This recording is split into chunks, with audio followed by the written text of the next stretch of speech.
Am I on my mark? Am I on my mark? I can't see. I can't see. Am I on my mark? I suppose I could press a button, but it's not 7:30 yet. I don't want to start early. That's ridiculous. Starting early, giving the people more content? That's asinine. They already get plenty of content. There's a deluge of content everywhere. We don't need more. In fact, one might say we need like... Oh, okay, it's 7:30 now. Now I have to do the thing. Am I on my mark? Are we good? Is it good? Do I look appropriately skivy? Does it look like I did not have enough time to prepare everything because a video game did not finish downloading overnight? It does? Good. So I guess I'll say the thing, and then we'll start the words. But I just want to sort of sink a little deeper into the chair. See, this means we're comfortable. This means we're relaxed. So, hey folks, welcome to DJ Paradroid Nights. It is almost All Hallows Eve. I think it's All Hallows Eve here. I don't remember the exact date. It's close. It's one of these days. It's the 30th or the 31st. I think it's probably it's All Hallows Eve. So that would mean it's the day before. So the 30th, I think. I don't know. Anyway, I'm Chris. And today, instead of Alan Wake 2, which was supposed to be downloaded because we live in the future where people are capable of downloading tens of gigs in hours, but unfortunately I still live on that penal colony called Australia, and we're desperately far away from everything. So it did not, in fact, download. So instead, we're going to have a nice, relaxing Sunday night, afternoon, Monday morning, and just read some which r/ was this? True Scary Stories, which... I mean, I think we can already sort of get a feel that they won't be especially scary, and there's a very good chance that they won't be true either, so what we'll do is we'll read the top of all time, we'll go down the list, and we'll just spend a few hours throwing white noise out into the void in a relaxed fashion. So, for each of these titles, I will offer the thanks and condolences. In this case, it would be to Vegemaniac. Thank you and sorry. I know this is pretty punched in. I guess there's a lot of text on here. I thought that, you know, is this better than, say, this? Hard to say. This would be easier for me to read, and this would be easier for you to read. Now, I know I'm the one reading, but let's just say some strange event happens and people watch the VOD. I imagine this would be a very comfortable way of reading along in any event. You can read ahead and then go, oh, I read ahead. Oh, Chris is going to get up to that part. It's going to be... Yeah, let's not make reading more exciting than it actually is, which is extremely exciting. Vegemaniac with I went to a serial killer's lair. True story. Hello, Redditors. Here is a story I have never told anyone, partly because the elements of the story are just not appropriate in most social situations. As a result, I've locked this away in my memory, and I rarely think about it, which means my recall is going to be extremely poor, and we should take this with a grain of salt. Fair warning, this story does involve some sketchy sexual situations, but does not describe any actual sexual acts. As another disclaimer, I am completely aware that this story involves me being very stupid and careless. I'm not going to inject these acknowledgements into the story, but rest assured that in hindsight I am aware of the foolishness that took place, and I don't need to be chided on that topic. Now, where to begin? Yes, please, in the middle of writing, wistfully say, oh boy, where do I start? The year was approximately, let's just say 1999. I was a young gay man in my early 20s. No, the maths doesn't work out. living in a medium-sized city in Midwestern US. This was sort of an in-between transitional time for gay people, where in most populous areas we had enough respect to live openly, but there were still plenty of people who did not like us. Yeah, I get that feeling. Personally, people don't like me. I don't know why. I'm so lovable. I've got that grumpy old men vibe. It was well before the invention of smartphones, and the internet was still in its early stages of mass adoption. There were large communities online, but it was not yet at the point where most Americans were online. Oh God, stop, please stop. Online socialization consisted of chat rooms hosted by various services like AOL, Yahoo, or IRC servers, and message boards were still in use by a large number of people. For gay men at the time, it was nothing short of revolutionary. Prior to the internet and to the broader cultural changes, gay men had been stuck looking for fun in secretive and/or shady places due to the inability to freely express ourselves. In the 90s, it was still somewhat risky, but the internet offered a way to talk freely and relatively anonymously, without the risk of being outed or worse. For this reason, it really took off in the gay communities, and gay men were a very large part of the user bases for these social platforms. It was suddenly very easy and relatively safe to find dates, friends, or just sex. And it quickly became the norm for a lot of gay men. I've said gay a lot, haven't I? On the other hand, being such a new communication tool for most people, we were sometimes blind to the risks. 4 periods. Being an attractive young man in my prime... Look at this guy. Look at this guy over here. I made liberal use of online communities to find dates. That is to say, I had plenty of hookups. My city had a decent number of chat rooms and personal message boards. Personals message boards. And I had mostly great experiences. I met the typical assortment of good guys, closet cases, and weirdos that you'd expect. I wasn't an absolute hoe by most standards, but suffice to say that a cute gay at the time could generally have a lot more dates, I'm gonna get tired fingers by the end of this, than your typical straight person, LOL, period. At some point during this time, I had some brief chat on a message board with a guy from my city. I forget his stream name, it's been over 20 years, so let's call him Slim Guy 65. That guy wasn't into 69ing, he clearly a 65 kind of guy. This back and forth had happened on a general thread in the gay section, not in private messages, so it was visible to anyone who chose to read that thread.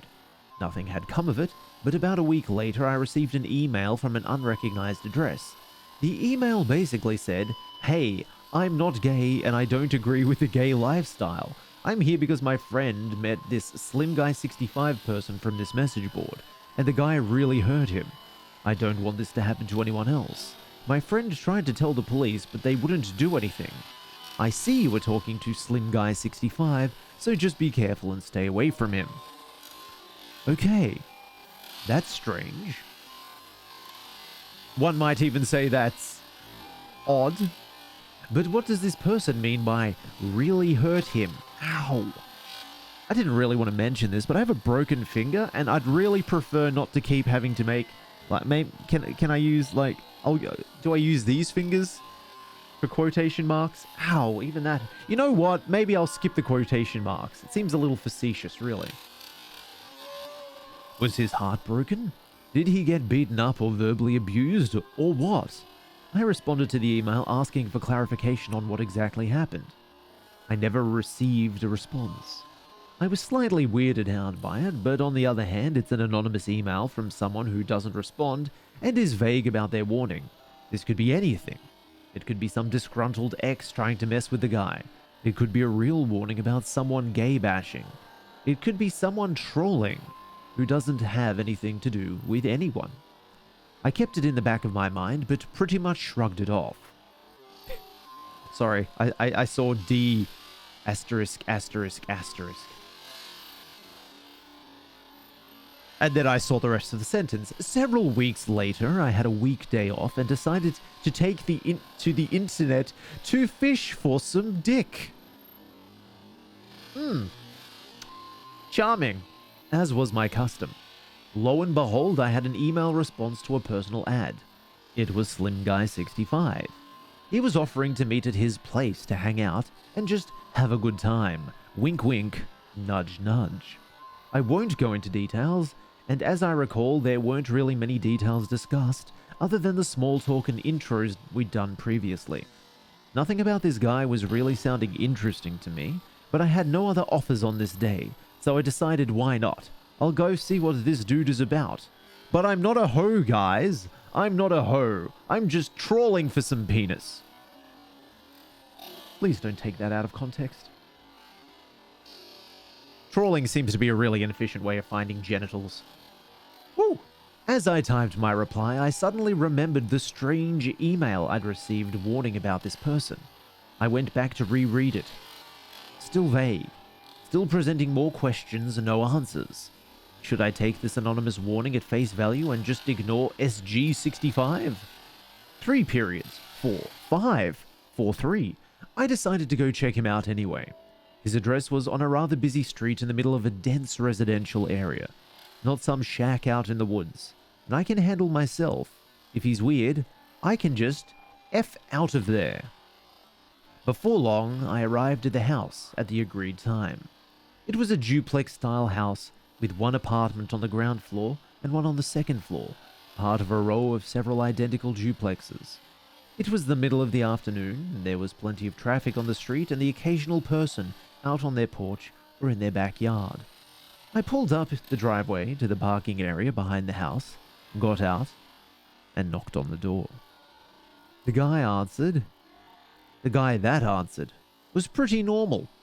Kind of a mousy-looking man, probably in his 40s. Slight, slim build, soft-spoken, looked like any guy working in an office cubicle somewhere. Is it Jeffrey Dahmer? Is this guy hooking up with Jeffrey Dahmer? And it's like, oh man, I didn't realize it was Jeffrey Dahmer.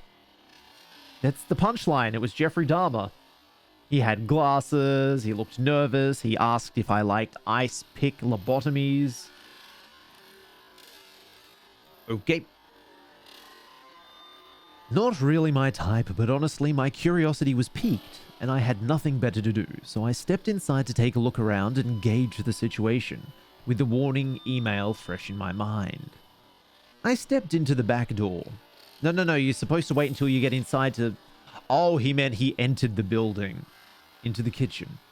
It was very clean and there was nothing out of the counters, and no but table and chairs or anything. That is to say, it did not look like someone was living there. It had been kept up and cleaned, but looked empty. Looking out into the apartment, I could see that it was not set up as a living space. A large window with sliding glass between the kitchen and the living room, and I could see what looked like a large table out in the living room area. SG65 said something like, "This isn't where I live. A friend of mine used to run a doctor's office here. I maintain the building for him. It's private, though. We have the place to ourselves." Weird. Okay. He shut the back door and locked it with a keyed deadbolt. Okay, this is when you leave. The kind that you need a key to open, even from the inside, and put his keys back in his pocket, saying, "So, what do you want to do?" Leave. At this point, my danger sense spiked. This is not a normal home, and why is he locking the door like that? It's not necessarily suspect. A lot of people have that sort of lock on their door, and the door has a window, so it even makes sense. Still, something is not right here. I can tell, and now I'm locked in.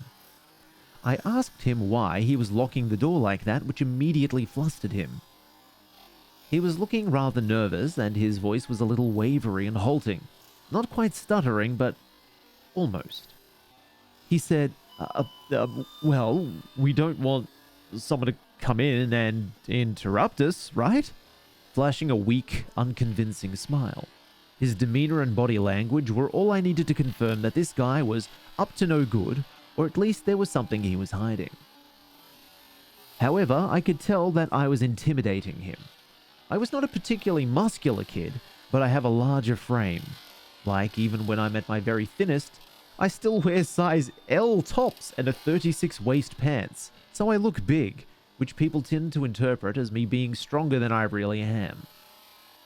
I always love these humble brags. These are always fun. It's like, yeah, I'm pretty hot. Also, I'm pretty built. Even when I'm thin, I'm built, and people are scared of me because, you know, I'm built, but I'm not. But I am, and I'm also hot. Also, I'm not a tough guy at all, but I have a resting facial expression that makes me look like a bad-ass thug. People who don't know me often assume that I'm rough or something. I sometimes use this to my advantage while I can, because before long, a new acquaintance will eventually figure out that I'm a total wimp. LOL. But this was definitely an occasion to play up the tough guy appearance, and I did exactly that. I put on my best steely face and told him to unlock the door, and that I don't want to be locked in here. He looked for a moment like he was going to pee his pants. Then he said, "Okay, all right, I'll unlock this." He unlocked the deadbolt, and I'll just lock the knob here. He turned the little dial that locks the doorknob. That was fine with me. I continued to stare at him until he said, "I'll leave the keys on the counter right here." And he set his keys down near the sink.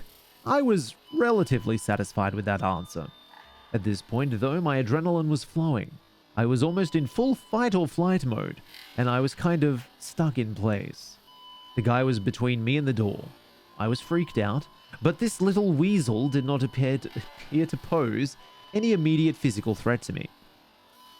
I could tell that his pant pockets were empty, and that I was intimidating the living hell out of him.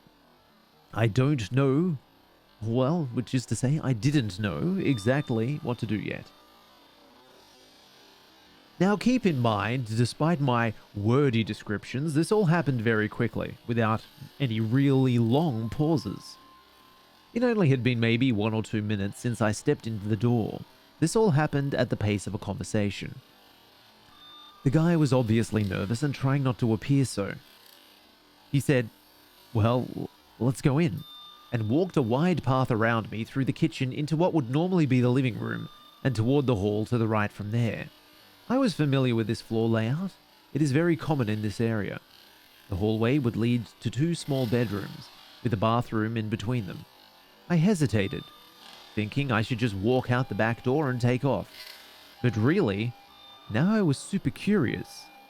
I knew there's no way in hell I'm doing anything with this guy, but I kind of want to see what's going on in here. I'm also confident that he can't take me if it comes to a fight, so I slowly head toward the living room. It felt like I was walking in slow motion. From the kitchen entrance, I could see a large rectangular stainless steel table taking up a lot of the living room.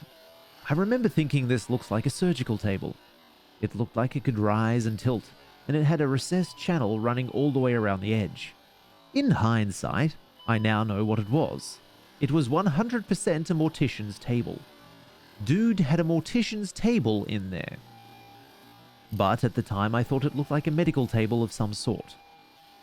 There was some other office-type cabinets and stuff around, I think, but now all I really remember is the table in that room. The large front window looking out onto the street was covered by vertical blinds that were closed. SG65 said something like, "This used to be a doctor's office, like I said. Come on back here." The hallway revealed the room setup that I expected. The first bedroom door was closed. The second door was open to a small, very clean bathroom. At the end of the hall was another bedroom, which looked like, if the doctor's office story was true, had at one time been converted to an exam room. Exam room! He said, "We can go in that room if you want. Go ahead, take a look." And he stayed by the other closed bedroom door. The back bedroom door was open, and I could see that the walls were covered in a honey-colored wood paneling, the type you might see in a den or an office that hadn't been updated since the early 1970s. I slowly took a few steps down to the door, trying to be very aware of what Mr. Creepy was doing behind me. He didn't move. When I got up to that room, the first thing I noticed was the door had a keyed deadbolt lock, like the back door. This room locked from the outside. I wondered if there was a lever on the inside, but I pretty much knew the answer to that question without needing to check. I also saw a chair. A non-swiveling plastic desk chair with thin metal legs sitting near the center of the room. The room had old, dark carpet and those wood-paneled walls. I noticed that the walls were completely paneled with no windows. And I know that room had at least one window, probably two, so whoever did that paneling went over the windows. There was also a phone in there, plugged in and sitting on the table. It was an old office phone, probably from around the 80s or early 90s. Dingy beige plastic, with several buttons to manage different phone lines. Just sitting on the carpet near the wall, with a chair at a slight distance, facing the phone. There was nothing else in that room. I was standing at the threshold, with one foot slightly in, absolutely not going past that door. I looked back at the dude. He was still standing by the other door, just nervously smiling at me, trying hard to look casual, but obviously very nervous or something. He said something like, "Well, what do you want to do?" Instead of answering, I felt around the back side of the deadbolt lock. Sure enough, nothing was there but the smooth wood of the door. It also dawned on me that I did not see a light switch anywhere for the ceiling lamp. Where was the switch? Who knows? It should have been just inside the door, of course, but that original switch was covered up by the paneling. He mumbled something about not having the key to that lock. Don't worry about it. I turned back to face the guy and just said, "What is it that you want to do here?" My skin had gone ice cold as I realized that I was way too far into this apartment. I was running through my options in my head. What is this guy going to do? It doesn't appear to have any weapon or anything in reach, but who the fuck knows what was going on in this place? What are you trying to do? He was almost totally derailed by that. He stammered out, "Some hot man-to-man fun?" With the weakest smile I'd ever seen, looking like he was just a hair's breadth away from panicking. That sounds comical, but really that sentence was probably the most chilling part of the entire experience for me. It was the way he said it. Like he had to come up with something on the fly. Something that would sound plausible. And he failed. Who says that in real life? "Hey, do you want to have some hot man-to-man fun?" Nobody. It's something you'd see on an advertisement for a cheesy porn site or something. Some hot man-to-man fun? Smile, quivering lips. That was it. I said, "Nope. I want to go. I'm leaving." He said, "Okay." I quickly walked past him as he flattened himself against the wall to avoid me, and I noped right out through the living room dissection area and through the kitchen to the back door, which was thankfully still not deadbolted. The keys were still on the counter. I let myself out of the door and didn't bother closing that as I saw him slowly coming to the door behind me. I deliberately walked, not ran, to my car. Looking back at the building, I could see that indeed there was a window facing the backyard area from that paneled room. But of course, it was covered up from the inside. Dude was shutting and locking the back door. And I left, heart pounding, skin icy cold, thinking, holy fuck, what was that? So, was this guy some kind of killer? Or was he just an awkward, closeted gay guy with access to a sterile-looking apartment with an autopsy/mortuary table, and a windowless room that locks from the outside, with a chair and a phone, and no light switch? It's clear to me that the poor soul who walks into that room gets locked in. He probably shuts off the light from somewhere and calls the phone. Other than that, it's anyone's guess what happens.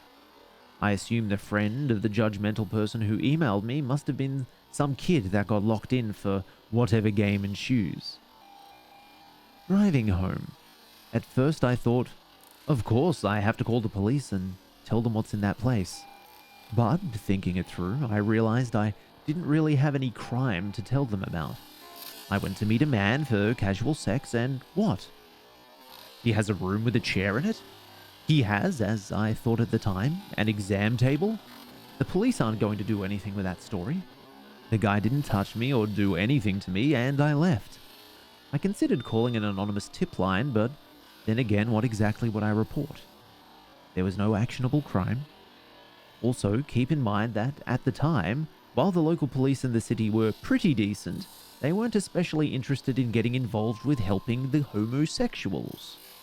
They'd prosecute actual crimes as if it was cut and dry, but I'd heard plenty of accounts of them not choosing to follow up on cases where there was not an easy arrest to be made. I decided not to report anything because nothing would come of it, except drawing unwanted attention to myself.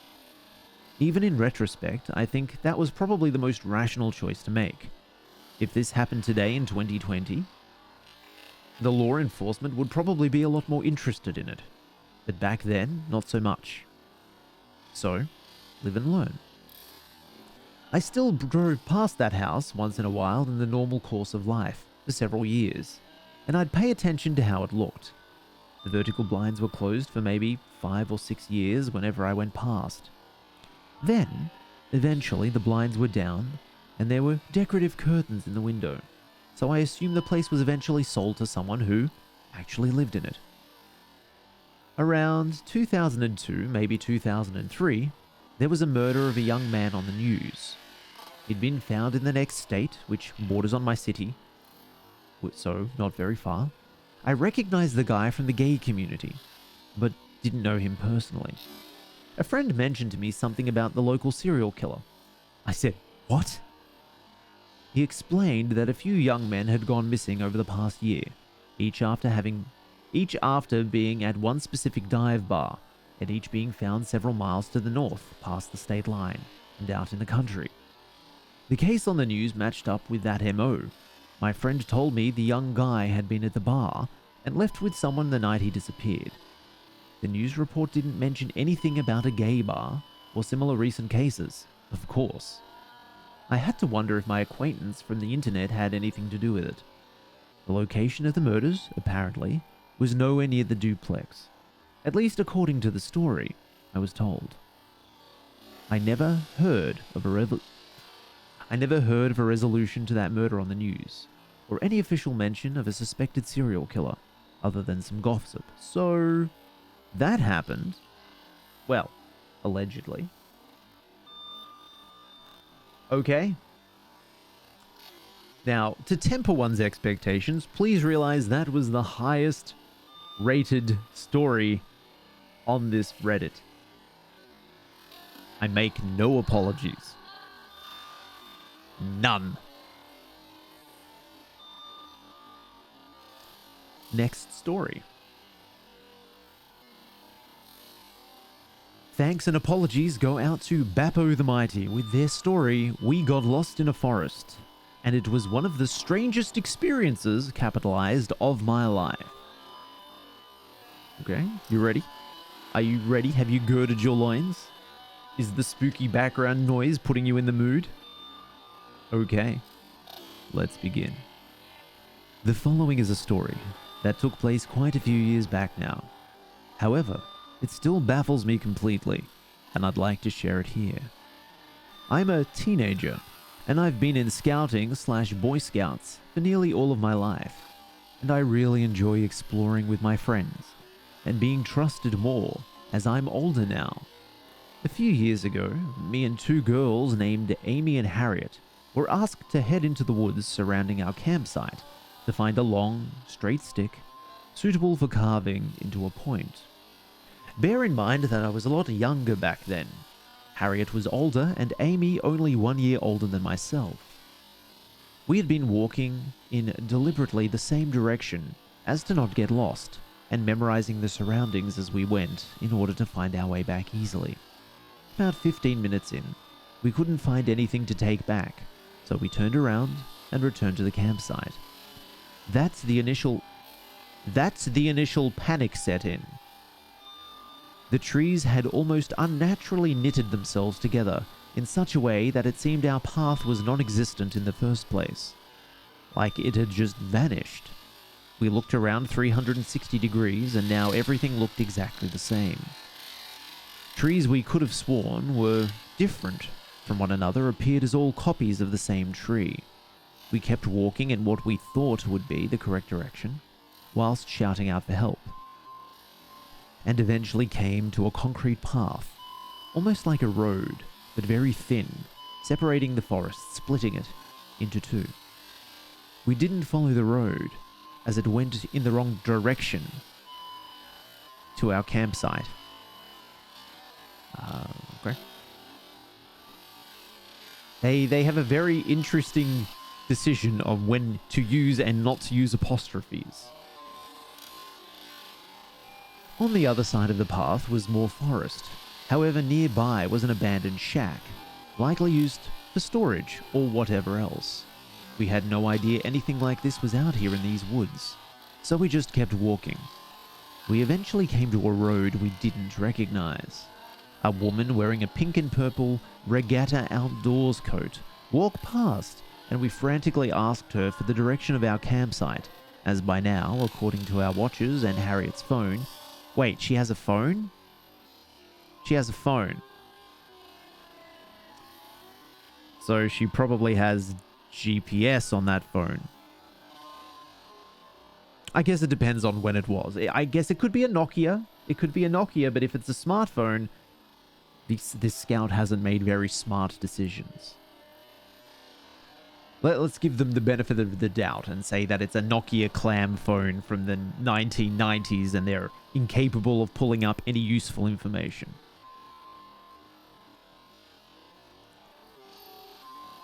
We'd been walking for an hour and a half. She said she'd never seen us before, but said there's another campsite in that direction. We followed her advice and eventually came back to our campsite. We frantically apologized for being so long, and that we couldn't find anything. The leader, Ian, could see all three of us were shaken up, and he stated, confused, that we'd only been gone 25 minutes, and that our free time was still going on.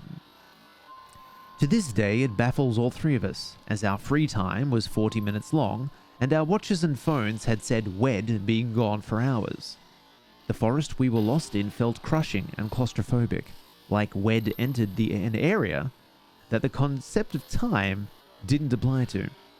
I believe in the paranormal, however, this was so unlike anything I've heard or experienced before. It literally was like we'd been in a time vortex or something, and that hours in the forest were only minutes in the road, in the rest of the world. The feeling was very strange, and it stuck with me for the rest of the camp. Thanks for reading my story. It's a weird one, but it's true. If you would like to hear more stories from my weird life so far, feel free to upvote and comment. Now, sorry, once again, I just need to... Scary. Okay, it says they're scary stories. They're scary. Scary. Are you scared yet? Chat? Chat, are you scared? Are you frightened? Have you soiled yourself? No? Okay, moving on.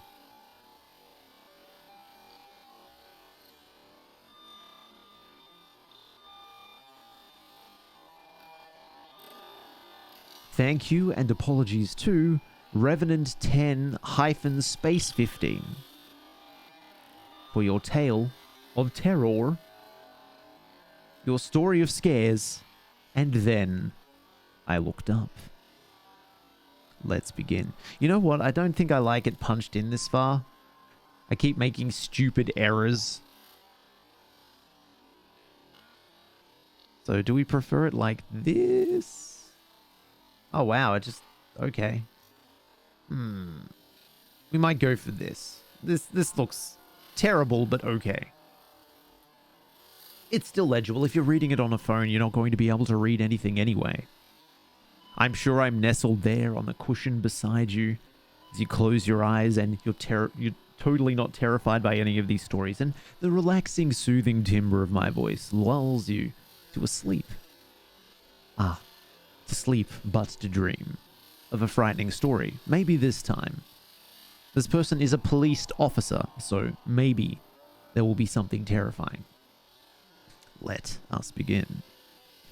I'm a police officer, verified on Reddit Protect and Serve in the southern US, in a suburban department of about 100 sworn officers. I work in a college town. I've been on about 10 years now, made sergeant 4 years ago. But at the time of the story, it was just 2 years on, working night shift patrol. I've been lucky that not a lot has affected me, mentally anyway, during my career. I don't have kids. That's how it gets you usually. You can build all the mental walls you want, but when you have an emotional connection with your kids and see something happening to kids, the walls mean nothing. Anyway, this one stuck with me. Still makes my hair stand on end, especially when it rains. It was September, just after midnight. I get put on a call of shots fired. Now, normally these calls turn out to be either fireworks or perhaps a car backfiring, but mostly fireworks. So, unless we get multiple calls on it, or a confirmed gunman or someone confirmed wounded, we just send one unit. That night, it was me. The shots fired was reported around a college football stadium. This was during the football season, so there's a bunch of really big white tents set up all around the parking lots for tailgaters. I notified dispatch that I was on the scene and had started rolling through the parking lots, casting my spotlight here and there. It was raining, pretty heavily, and hard to see. About halfway through the lots, my spotlight illuminated the silhouette of a man sitting in a folding chair under one of these big tents. I pulled closer and lit him up and notified dispatch that I was out with one in the parking lot. His back was to me. He appeared to be hunched forward, as if his elbows were on his knees and his head leaning forward. I walked toward him and started calling out to him. Can't remember exactly what I said, but something like, "Hey man, you okay? You heard anything strange? Can you come talk to me?" He didn't move or answer. As I drew closer, I lit him up with my flashlight. I then noticed the outline of a shotgun on the pavement next to him. Combined with him not answering and the nature of the call, it was enough for me to break leather and have dispatch hold the channel. I kept calling him as I approached, asking him to show me his hands, etc. 30 feet, 20 feet, 10. My handgun, a Glock Model 22, had a Streamlight TLR-1 light on it, so I had him lit up. 6 feet, under the tent with him. 5 feet. 4. I close on him. Come around to the front of him. Shotgun suicides are difficult. Often, if they put the barrel under their chin, the blast from the barrel will blow the gun out from under their chin before the shot ever hits them. There was a guy in my hometown that succeeded in a shotgun suicide, only because he did it in front of a pond.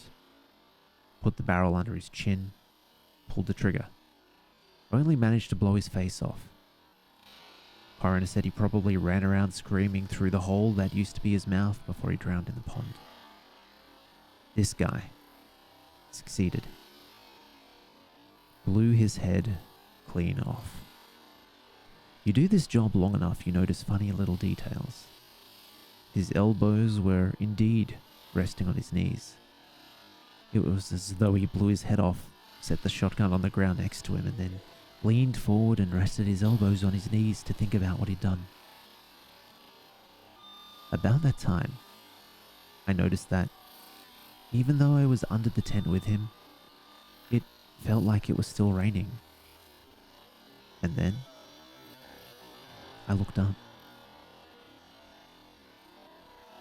Ooh, powerful. Powerful. Horrible. Powerful. Yikes. Don't do shotguns, kids. Not even once.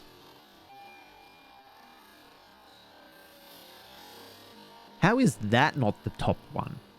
How is that not the top one? How is it about a nebbish, possibly serial killer with a mortician's table? I mean, I suppose that's fascinating, but the guy was so self-flagellating. It's a bit, I don't know. Anyway, once again, we move on. Sorry, I guess there were no trigger warnings at the start. I should have put a trigger warning there. I guess I'll put a trigger warning on the VODs. Whoops. Okay. Well, this macabre tale is brought to us by Deleted. Thank you, Deleted. You seem to get around Reddit quite a lot. This tale is called Not My Mother. So, this story happened about 11 years ago.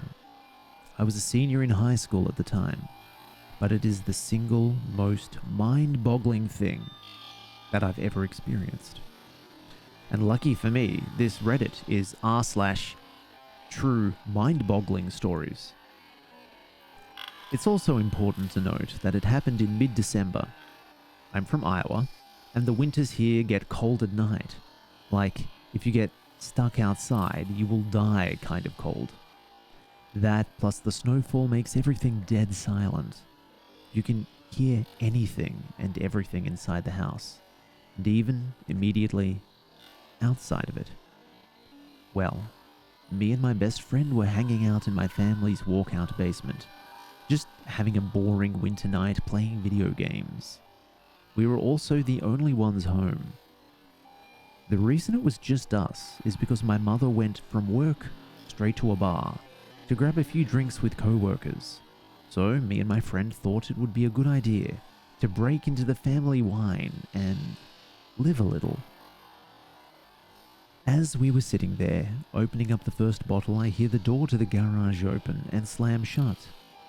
I immediately go, oh shit, and start looking for places to hide the bottle.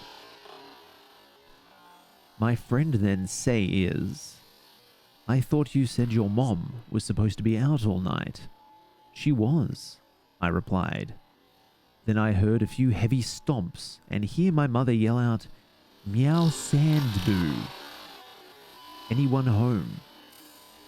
I yell back up the stairs, yep, just hanging out in the basement.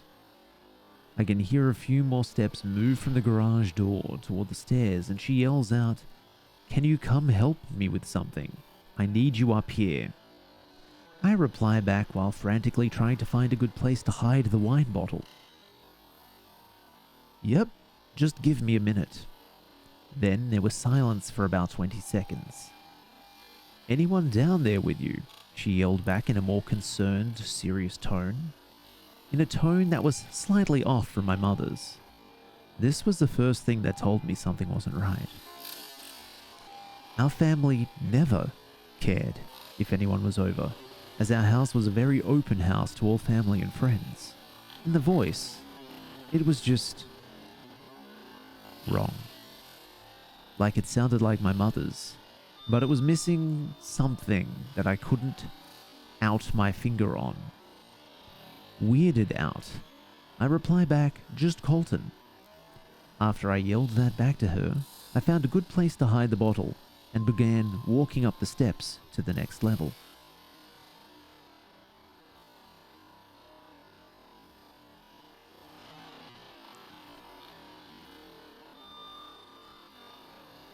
Now, as I was walking up the steps, I couldn't help but feel the overbearing silence of the house and the slight electric twinge that something isn't right. When I got to the top of the steps, I look over to where the door to the garage is, and also the kitchen right next to it, and it's black, pitch black, as if all the lights were off, and clearly there's something in my throat. Hold on a second.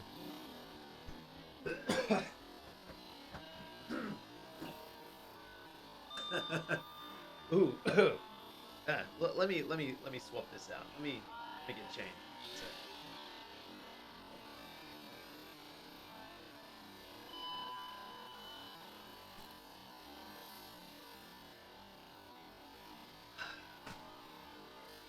that's better. Sorry, like 7:30 it's okay to be in your dressing gown. Getting near 8:30, no, better suit up, am I right? Okay. I think I need to start doing some warm-ups before I stream. It's just so damn early. I don't want to be rude. I suppose it's also the voice that I'm using to read it. It's very gurgly. Okay, lights, right? And it's black, pitch black. All if the lights were off. And there was no moonlight shining through any window. I walked over to the kitchen yelling out, "Mom, where are you?" There was no reply, just silence and darkness. I feel the electric twinge turn into full needles and my adrenaline kicking in full force. I have to get out of here as fast as possible. My mother was not home. I ran back down the stairs, grabbing my coat along the way. "What's wrong?" Colton says. "My mum's not home," I reply as fast as I can, looking for my truck keys. "What do you mean? You were just talking with her." I could see the confusion in his face.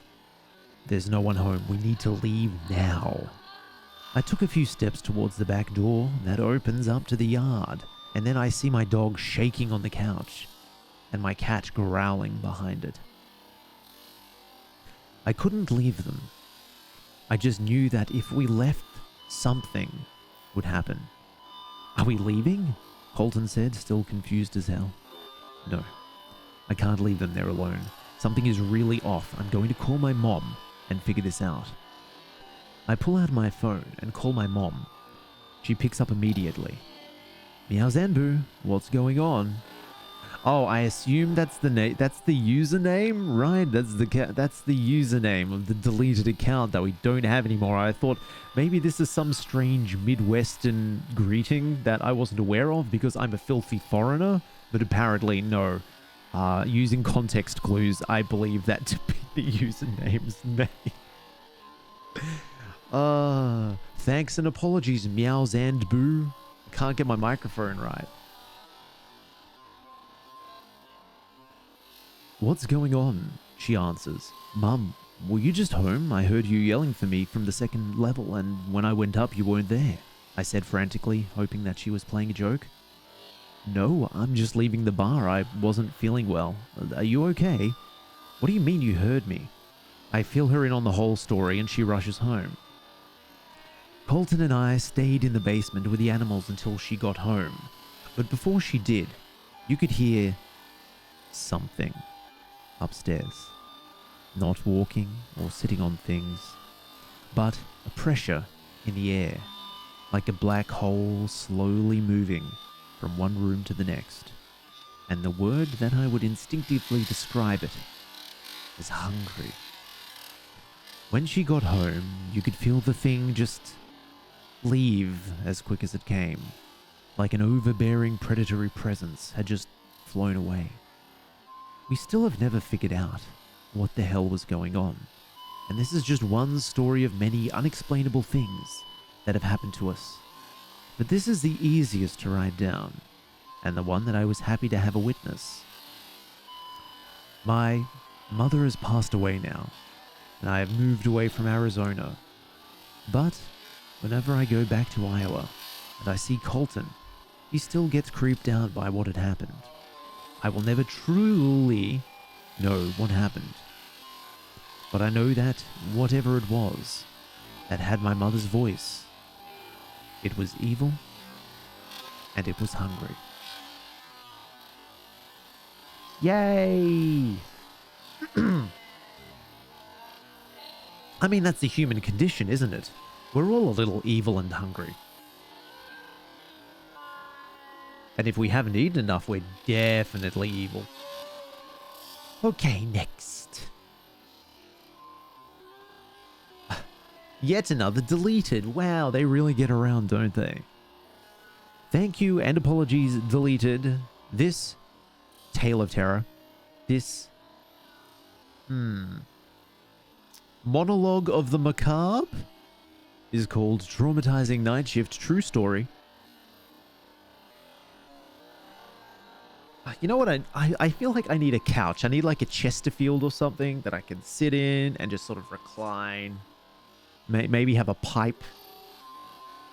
Maybe I can get one of those nicotine inhalers. So there's like, I've got a vice, but don't worry, I'm taking care of myself. Yeah, let's have a story, shall we? Ooh, boy.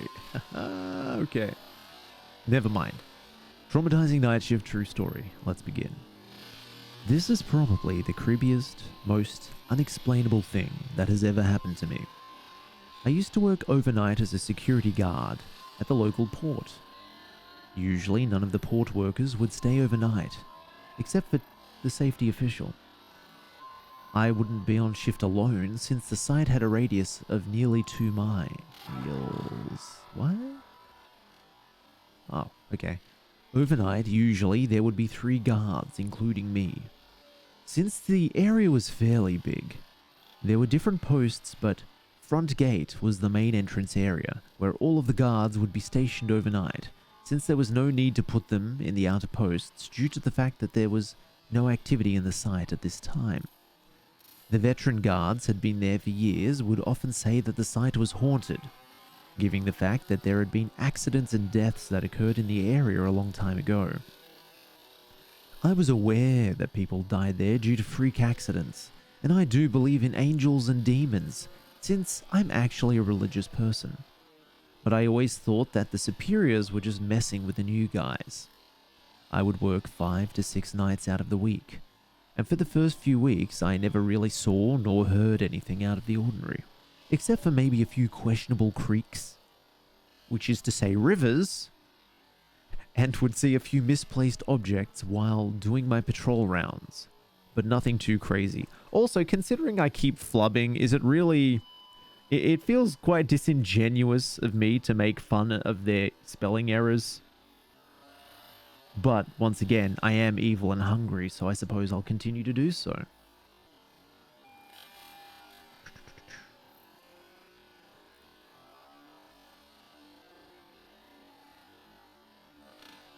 Just to describe the setting to you, this is a fairly big site, and on occasions, when there were big projects being constructed at the port, the workers would sometimes stay overnight, despite the fact that I said that nobody stayed overnight. Due to the fact that there were times where port workers were required to stay at the port for a few days, there's a gym in the site for their convenience. This gym is fairly old. In this gym, there's a sauna, weights, and even a racquetball gym. If you don't know what a racquetball court is, it's similar to an indoor tennis court, with thin plastered walls and thick glass doors. Usually, on our patrol rounds, me and one of the other guards, Mike, would stop by the gym and play a few rounds of racquetball before returning to the front gate. On one of those nights, me and Mike decided to hit a full workout instead of playing racquetball in the cage. This is around 2:30 a.m., and the entire building is so quiet that you can hear the electricity running through the lights. The air conditioner is off, and so is everything else. The only thing that's running are the lights. 15 to 20 minutes into the workout, we hear a loud thump. We crossed it off as nothing and continued working out. After a few more minutes, we heard the loud thump once more. At first, we thought it was our lieutenant, which could have been walking around. But then we radioed him and he gave us his location, which was front gate. We tried thinking logically on what it could be making those thumps on the wall. They were coming from the court on the other side. We thought it was the air conditioner, but then we remembered that it was off. And even when it switched on during the day, there's no reports of thumps coming from the air conditioner. After a few more minutes, the thumps started occurring, one right after. right after another. We were very creeped out at this point, but what we were about to witness still scares the absolute excrement out of me till this day. We started to approach the other side of the gym, to where the glass door was. We turned on the flashlight and aimed it toward the clear glass door, and I got chills all over my body and I started tearing so much out of fear that I was about to cry. We saw one of the balls rolling slowly by itself inside the court, but there was no one there. So that means the loud thumps with the balls mysteriously being tossed against the wall as if someone or something was playing inside the cage. We were both so confused and frightened to how this was really happening. We couldn't make sense of any of it. We were scared shitless, and we started yelling and running away because we knew that there was probably something evil toying with us right there, because only evil things play racquetball.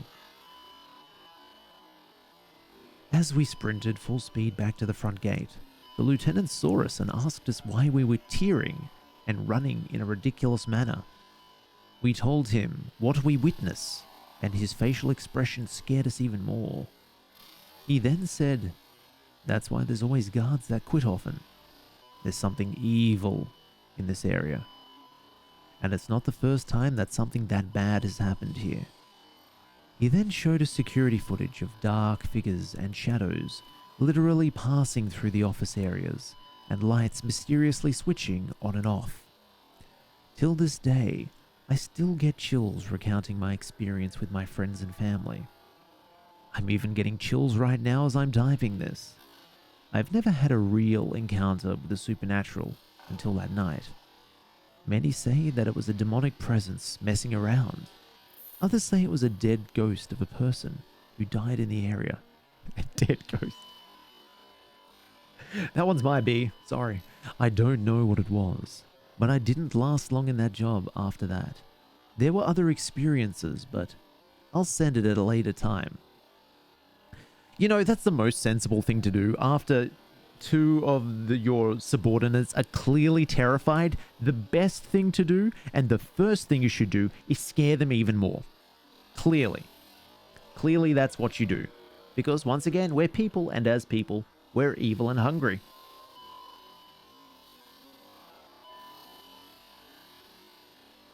Back.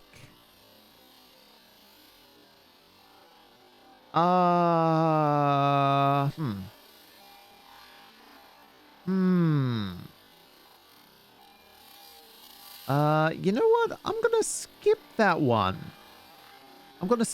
People just listening to the VOD. Yeah, there was... well, did I say skip? I meant that there was never anything there at all, and we're moving on to the next story. You didn't see that. You didn't see that. We're having fun. We're having fun with spooky stories. Not true crime. This isn't r/true crime stories. Okay. Moving on. Thank you and apologies go out to Deleted. Seem to be a lot of deleteds. They write a lot on this. Okay. This particular tale of terror is called Help Me, I'm Lost. This is my first post, and is a true story. I was living in rural area in Oklahoma with my mother at a small lake house, and I'm probably 10 or 11 at this time. One night I'm sleeping in my room when I randomly and abruptly wake up for no reason. This was not normal for me, and I felt very uneasy.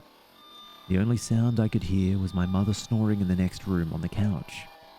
I rolled over and tried to go back to sleep, but my need to use the bathroom was growing more urgent, so I grudgingly forced myself to head that way. Well, then you didn't just randomly wake up. You woke up because you needed to use the bathroom. Please. The bathroom is on the other side of the house, around a corner and past the kitchen, and finally down a long hallway on the right. So, after I made the trip and finished my business, I flipped off the light switch and started heading back to bed. That's when I heard the distinct click of the light switch, and I saw the glow of the bathroom light in the hallway. Terrified, I slowly turned around, just to witness the light in the bathroom, thank you phone, start clicking on and off. Click, click, click, click, click. Finally, it shut off completely. See, it's because it would have been like on, off, on, off, on, off. Oh, sorry, click. Finally, it shut off completely. In the dark of the hallway, my eyes began to make out a white shape near the end of the hall. It was around my size and crouched to the floor. At this point, I'm frozen to the spot as my mind begins realizing that no one else is home except for my mum and myself.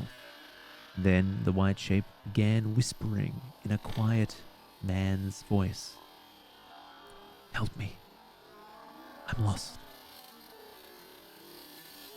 I remember wanting to scream for my mom, but I couldn't, and instead I barely said, "No," before this thing starts running at me on what sounded like all fours. I quickly ran through the kitchen and around the corner before running to my sleeping mother, shaking her awake. I remember saying, "It's coming, it's coming," and my mother's eyes going from dazed to alert in an instant. She asked me what was going on, and I saw her eyes look over my shoulder before she screamed. Remembering her scream still makes my blood run cold.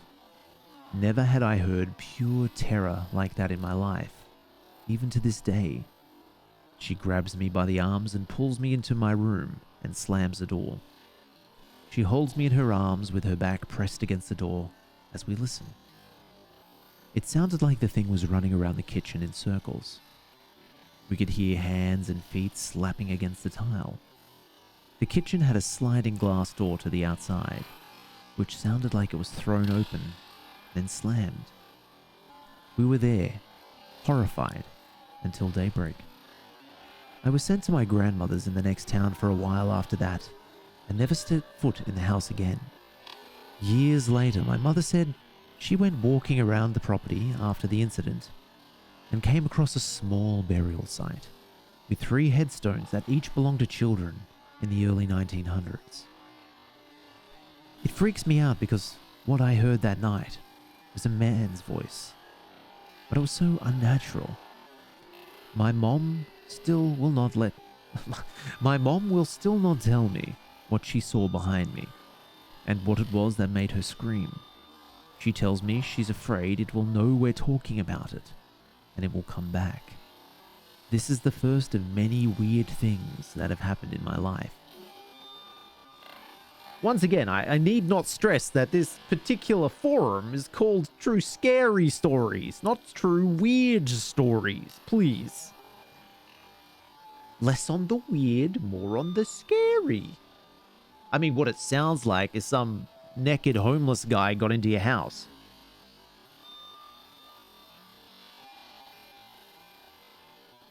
Anyway. Pardon me. Our next mysterious monologue. Our next spooky snippet is brought to us by R. Grace Source. Thank you, and I apologize. Horrifying quarantine experience. Oh, it's short. Oh well, that's fine. I was upstairs in my room one night playing video games with the volume really loud, and I thought I heard noises coming from downstairs. I muted the TV and listened closer. Nothing. I resumed playing the game for another hour when I heard it again, only louder. I was sure I heard it this time and was a little freaked out. To assure myself, I went downstairs to the basement where I thought I heard the noise coming from. As soon as I opened the basement door, I was hit with a cold breeze. I went downstairs and saw the window wide open. I was 100% sure I had closed and locked all the windows in the house. Sorry, I was distracted for a moment. I was ready to make a run for it when something stopped me. I turned around and for the first time noticed the closet door was slightly cracked open. I stood for what seemed like 30 minutes in front of the door, debating whether I should open it. I moved closer and put my hand on the doorknob. All of a sudden, I heard a creepy crackle coming from inside the closet. I have never run faster up a flight of stairs before. I locked the door and called the cops, who had an unusually fast response time. They came and searched the house, and not even 5 minutes into their search, I heard a gunshot from downstairs. A few minutes later, they came out with a deranged-looking man, probably homeless. He was naked and on all fours. They put him in the back of the car and told me that they'd opened the door, and the man was holding a gun and shot at them and missed. Luckily, he missed, and the cops disarmed him and arrested him. The scariest part was how close I was to opening that door, and likely being murdered. I don't know, it sounds like the guy was a bad shot.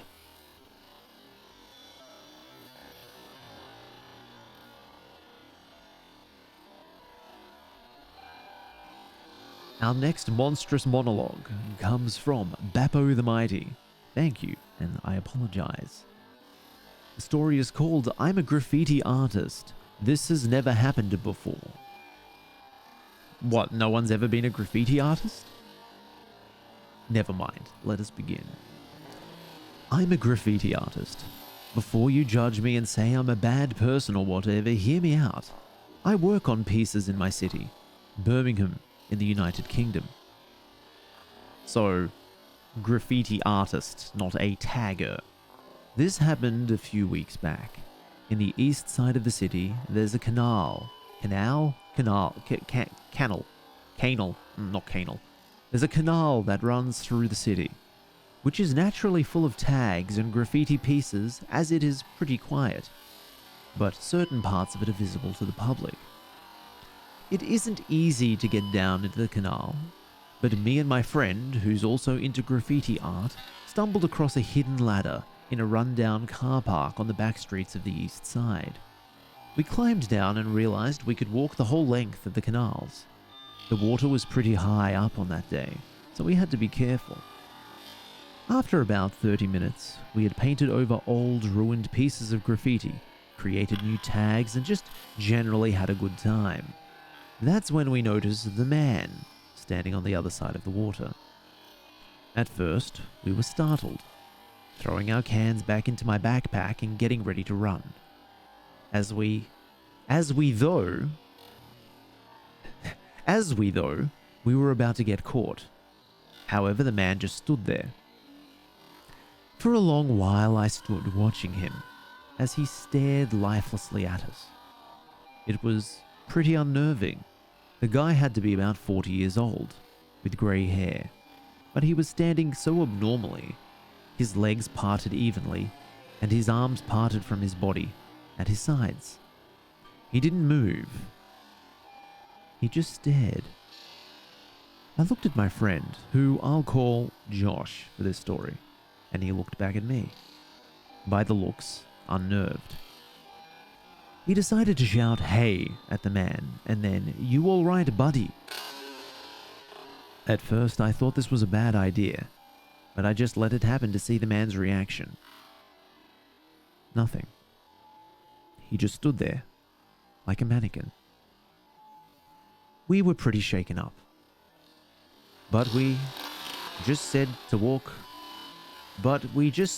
further along the canal and continue painting. About an hour later, we'd pretty much forgotten about the whole thing.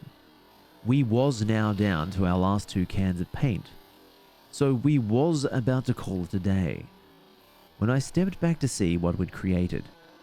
And then I noticed the same man from before. standing in the middle of the dirty canal, just staring lifelessly at us.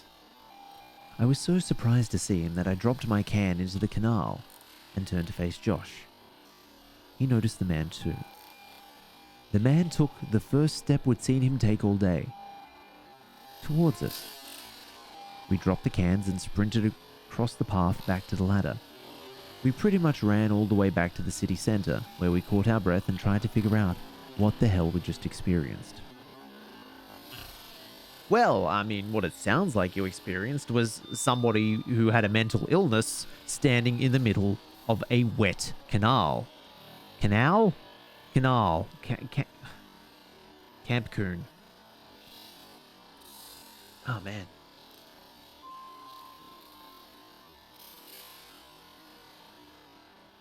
Talking, am I right, folks? Oof. A little snippet. A delightful aperitif to cleanse our palate. Thank you and apologize to Kaomihe. Not sure what this means. When I was 14, I walked into our dining room. My little sister of 8 was standing partially concealed by curtains. I spoke to her, and she turned. It was not my sister. The girl was holding a black cat and smiled at me as if she was waiting for me to say something. Then, she disappeared. I ran to my mom, scared silly, and told her. My mom is very open to unexplained stuff and never panics. Fast forward 15 years and I'm married with 2 daughters, 8 and 2. I walk into the living room and see my oldest standing partially concealed behind the drapes. I speak to her and she turns. She smiles expectantly as she strokes Shadow, our black cat. She doesn't disappear, LOL, but she is the girl I saw 14 years ago in my childhood home. I tell my mom, and she says, well, there you go, mystery solved. There you go. See? Clearly, she was astral projecting. That's the most sensible situation that we find ourselves in.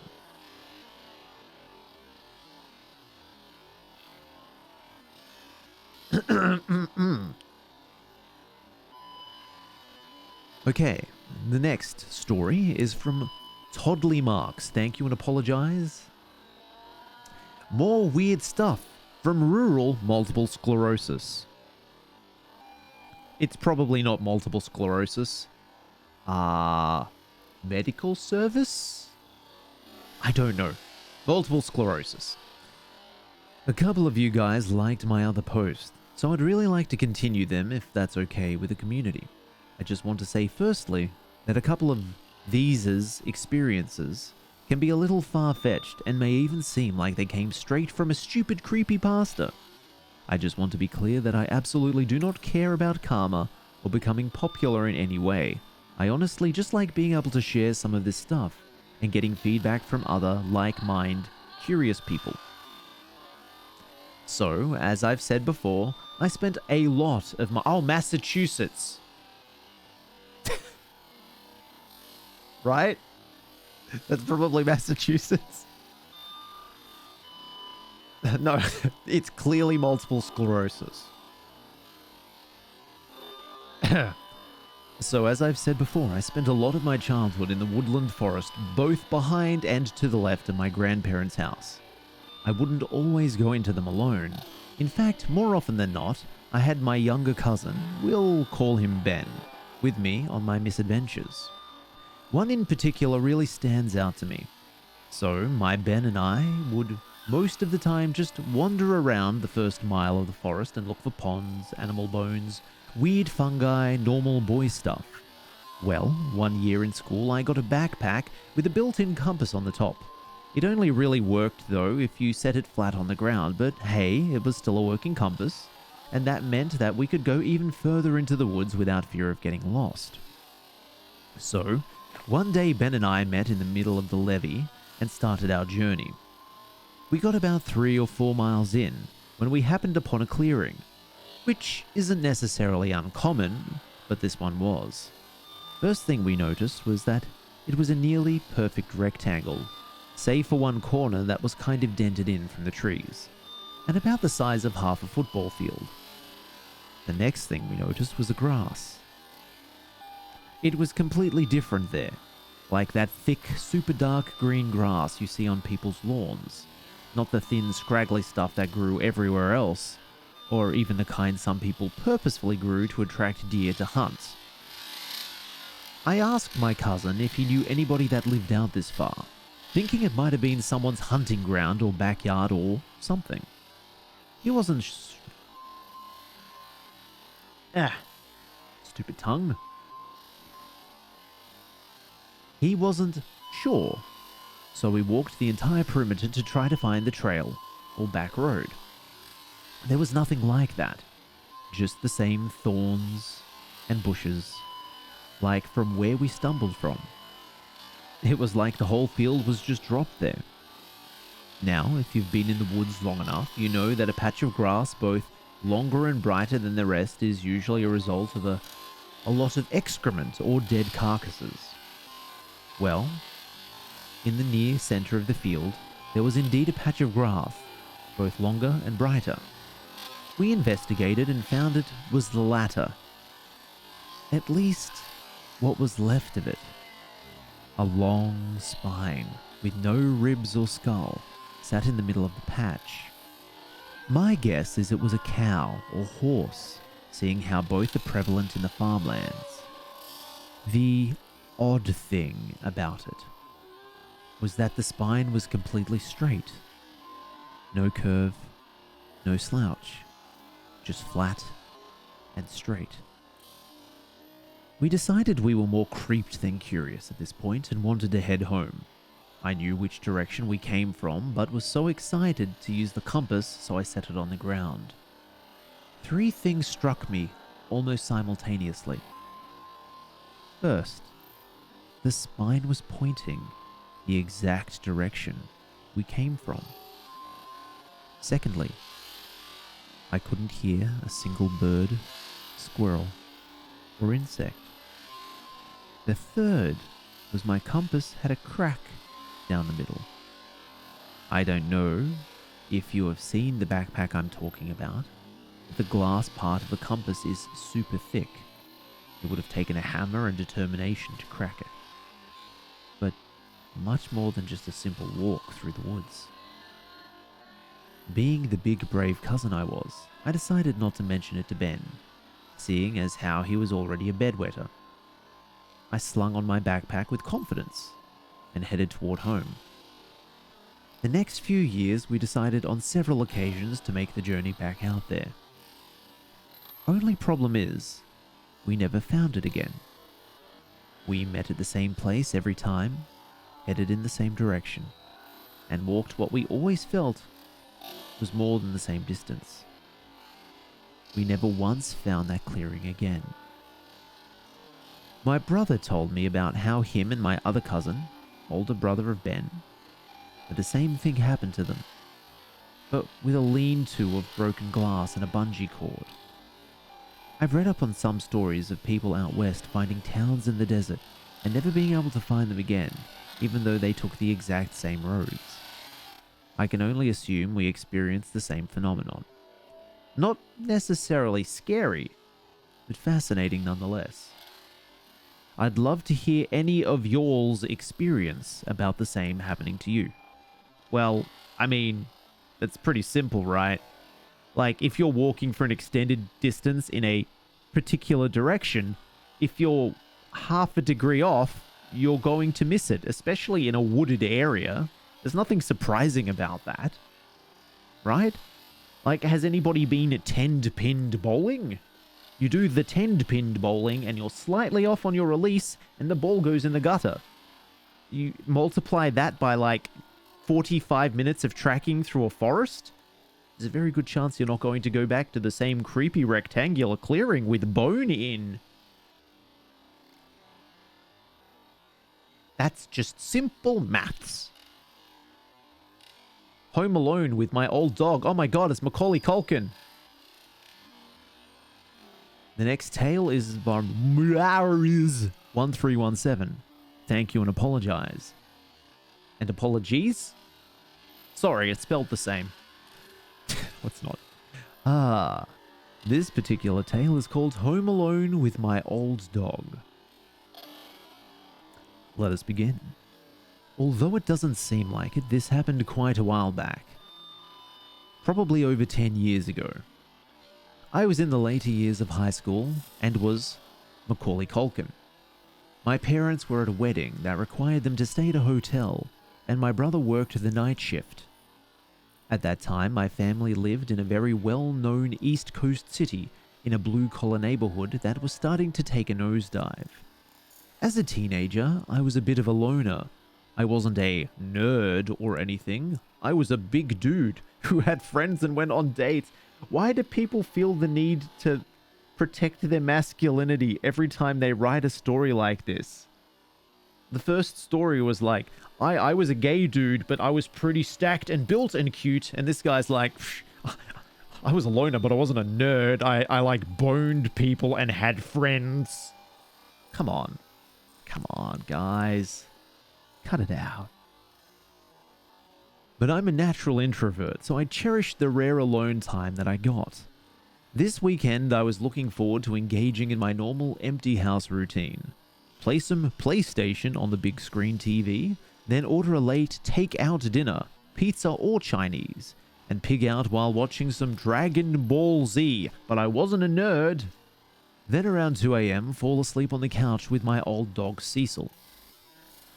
Cecil was a beagle, who was as old as the hills and had been in our family for about 8 years. He was quiet and peaceful and spent his time begging for food and sleeping. Unlike most beagles, Cecil never howled or barked. He was more than content to rest his head on your lap and spend the night there. Anyway, back to the story. It's approximately 1 a.m.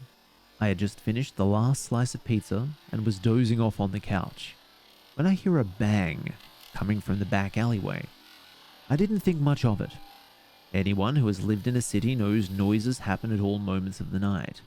Cecil's head popped up off my lap, and the hair on his back stood up.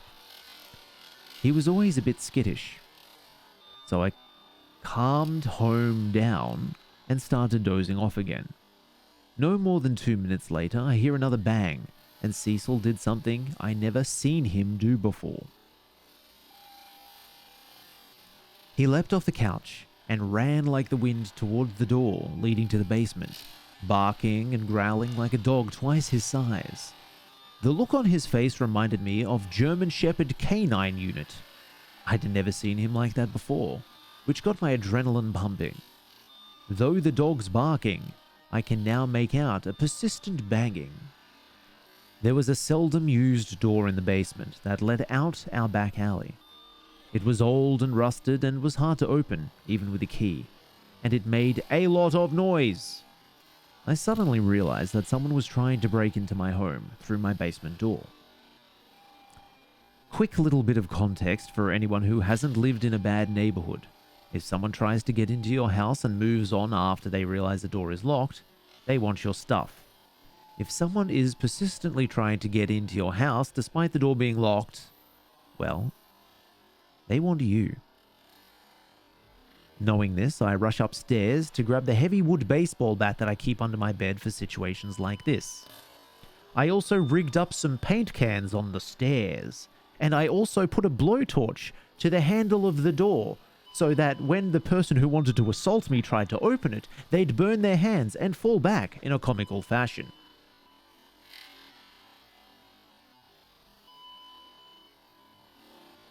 Sounds familiar. Well, I mean, it is Home Alone. Like, it isn't home and then lowercase alone, right? It's Home Alone. Capitalized. So it's the film.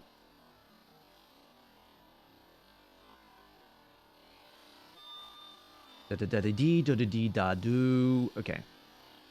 Knowing this, I rush upstairs to grab the heavy wood baseball bat I keep under my bed for situations like this. Then I head down to my basement. I probably should have ran, but I was a macho teenager with a tough guy complex, and plus I had nowhere to go. While I'm heading down the stairs to my basement, Cecil blows past me with the speed and aggression of a dog half his age. Suddenly, I hear a man's voice say, "Oh fuck," and the banging stopped.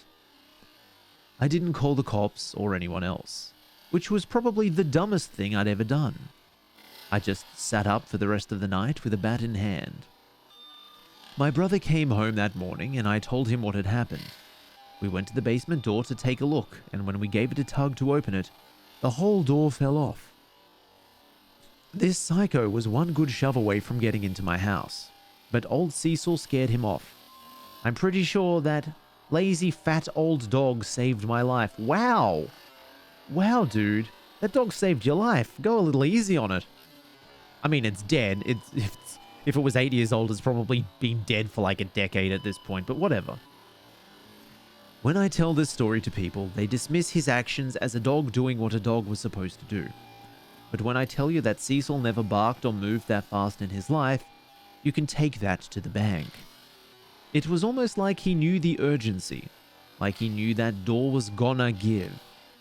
A few years back, we had to have him put down because he just had no will to live anymore. And this is apropos to the tale. Before the injection, I got a moment alone with him. Home alone with him, if you will. I thanked him one last time for his friendship and what he'd done that night. At this point, I was a grown man with a wife and kids. I'm convinced none of that would have happened without old Cecil. Thanks, pal. I miss ya. How old did the dog get? Like, it was already 8 years old. But I had a wife and kids? Was it kid or kids? Kids! Kids! So even with the most favorable mathematics, that dog was like 11, probably going on 12. He saved his life. He sat that lazy fat old dog pretty hard. He'd lost the will to live. We put him down 2 years ago. The dog was older than most ancient cats. Anyway, okay, cool. Next tale. Thank you and apologies to Mauve Ulus, Mauve, Movulus, Mauve Uvula. Apologies and thanks. Keeping a friend company in the country, ellipses. And we begin. I'm a girl. The end. And this happened when I was 20 in the early 2000s. People used landlines and cell phones. Were not unlimited. Okay. This happened in a town about an hour away from Sacramento. My friend was house sitting for a family that her family was... family? My friend was house sitting for a family that hers was friends with from church. She was to house sit in the country just outside of town. Oh my god, my brain.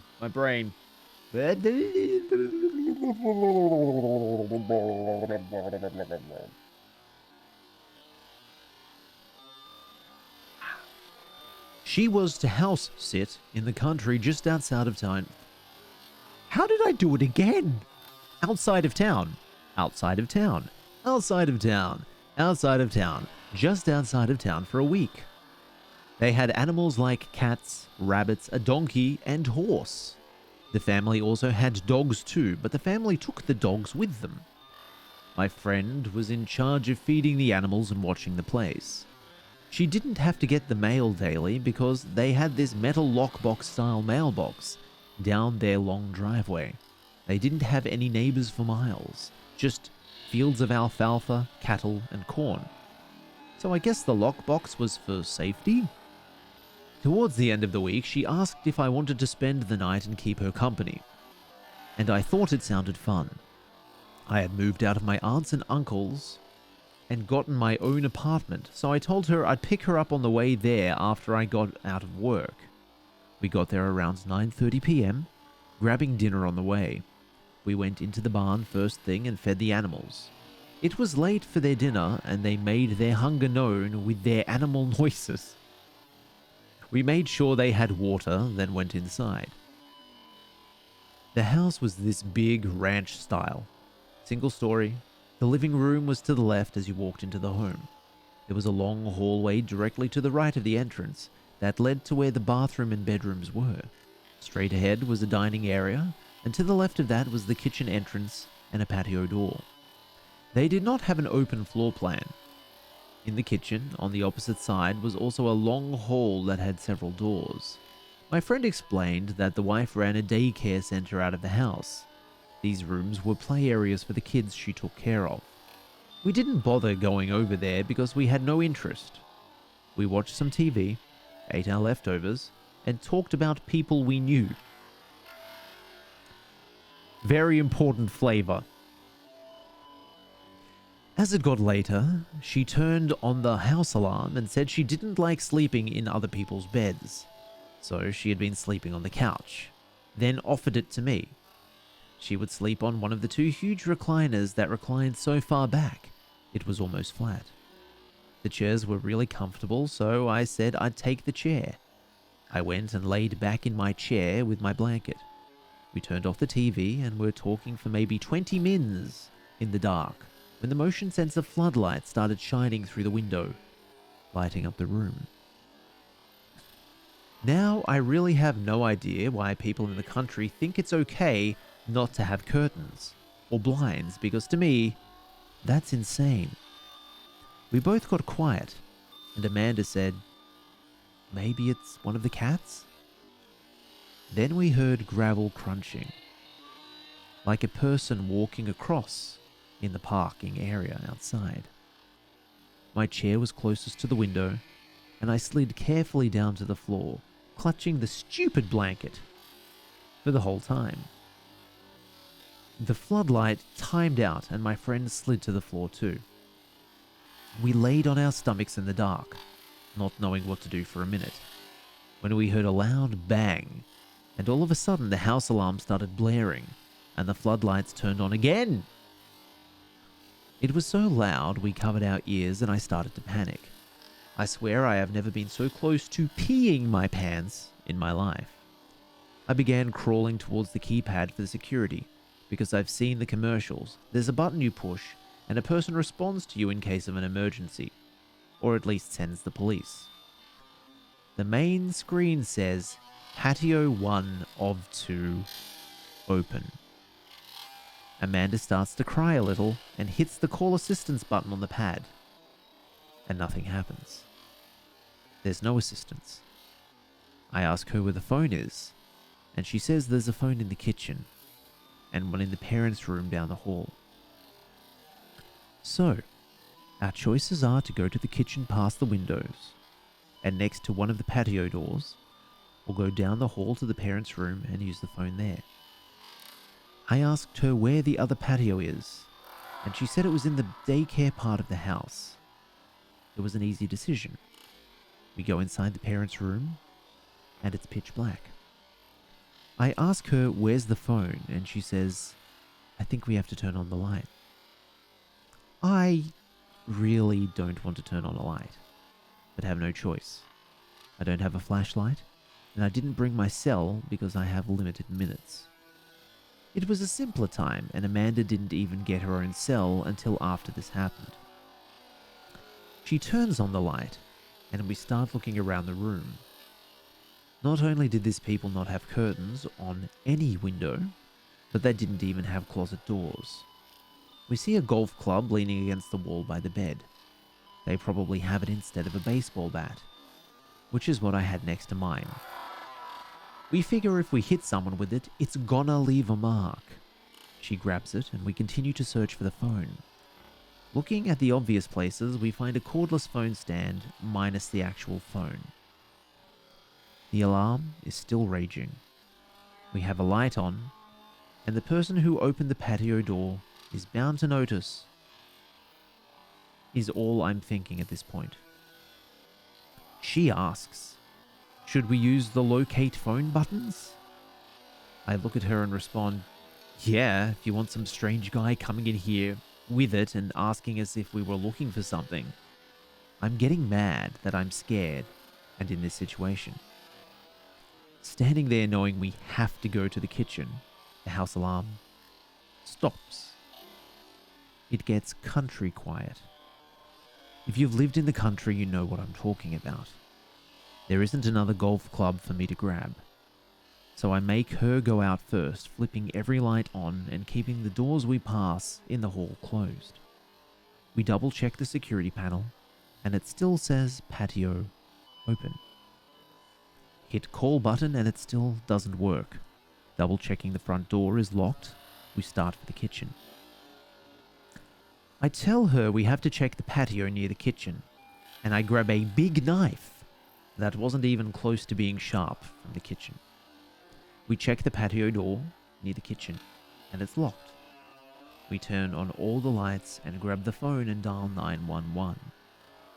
The phone isn't a cordless phone. It's one of the old ones with a cord attached on a wall. My friend is on the phone with the dispatcher telling her what happened, and I hear a whistle coming from outside the kitchen window. The thing people don't think about, because I didn't in my thinking that safety was turning on the lights, is while you have the reflection of the inside of the window, people on the outside have a clear view of you. Unless you press your face against the window. Oh my god. Getting froggy.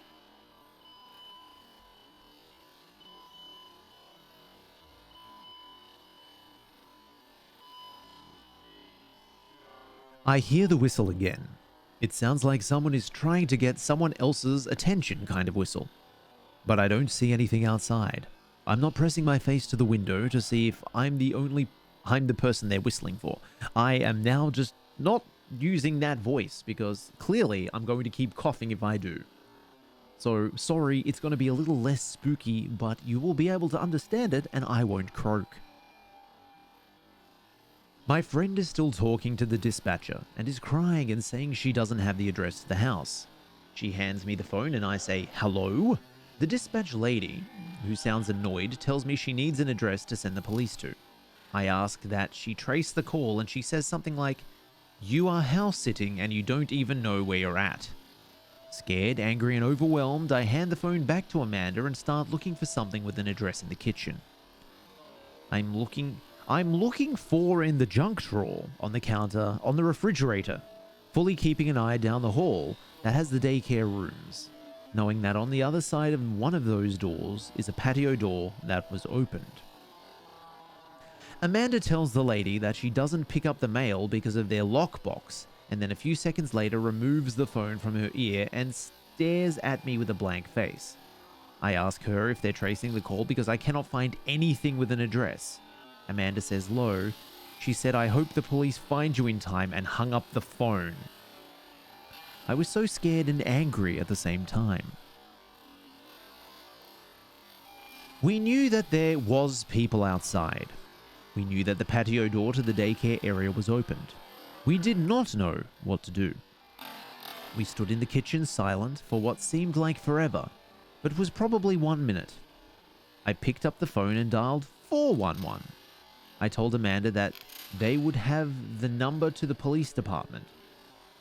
As calmly as I could, I explained what was happening to us. I included the 911 dispatcher and said we really needed the phone number of the town's police department. When we heard a huge metal bang outside the kitchen window by the patio door, it sounded like someone dropped something metal and heavy. Amanda started crying and I couldn't hold in my fear anymore and started crying too.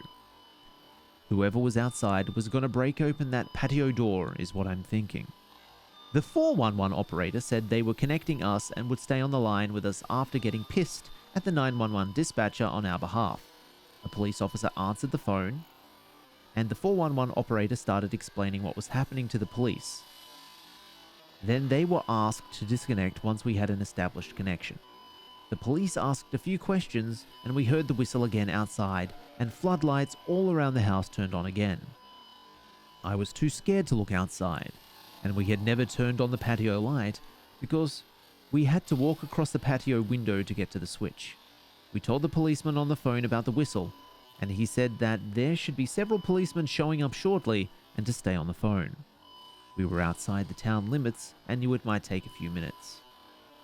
Having an officer on the phone made me feel a little better, but I was still really scared. He told us that the police arrived and were coming up the drive. The policeman said to put down the phone and open the door. So I did. What I saw was a police pickup truck with spotlights flashing into the pastures that ran along both sides of the drive. 2 officers, not with handguns but with shotguns, walking slowly beside the truck as it came up the long drive. 4 officers approached the house asking our names. One went to the phone and said they were here and hung up the phone. They ordered us to stay in the dining room and began searching the house. One by one they returned. The last one came back in through the patio door by the kitchen. He said he searched the barn, and the horse scared him. And the horse also looked spooked. He asked what other animals were in the barn. They told us they didn't find anyone and that the daycare patio was not locked. There was, however, a broom handle in the track to prevent it from being opened too far. I looked at the patio door that the officer entered in and saw there was not a broom handle in that one, and then felt dumb because he just walked through it. They lectured Amanda about not knowing the address of the house she was supposed to be responsible for, and other stuff I don't remember. After finishing statements, they said they'd stick around and look more if we wanted. And if we wanted to leave, we could. They could lock the bottom lock, but not activate the alarm, and we were cool with that. We were out of there so fast. We got into my car and went to her mom's. So mentally exhausted, we fell asleep and I went to my office job the next morning. She said she really didn't want to go back to the house, but she had to feed the animals their breakfast. Her mom told her to take her sisters, and she did. That afternoon, she called me at work. She was really nervous and began telling me what they were into, that when they went into the house, there was footprints in poop on the carpet. I said it was probably the cop that checked the barn. She said that she didn't know or pay attention. Also, she said that when they went into the barn to feed and water the animals in the morning, someone had tied all the rabbits' legs together in their hutches. They had 10 rabbits. The kids used for 4-H. Amanda then continues to say there was a note with the word lucky scribbled on the back of a pizza coupon that she thought came from the refrigerator door. What is this background noise? It's the Chris is reading stuff background noise. It's wonderful. It's great. It really sets the mood. It's probably the most frightening thing that's happening today. You know, other than all of this.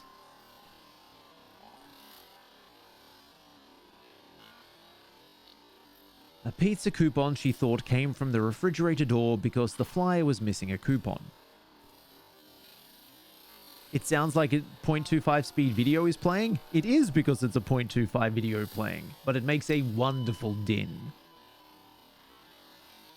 It took a while for them to untie the rabbit's legs, and Amanda... Oh my god, why does that keep happening?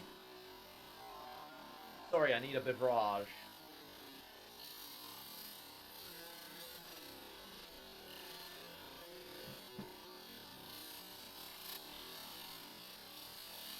I don't want to say exactly what video is playing at a quarter speed, because then it will be outed, and 1, people will use it for themselves, and 2, I'll have to give credit to the person who recorded it. I'm not doing that. Because it's unnecessary. This is a transformative piece. Right? Right. It's just there. It's just there, okay? Trust me, it's good. It's good. Right. Which right? Why do I need to write? I don't want to write. I'm reading. That's the other part of language. Naruhodo. Okay. It took a while for them to untie the rabbit's legs, and Amanda asked her mom to find someone else from their church to finish the house sitting.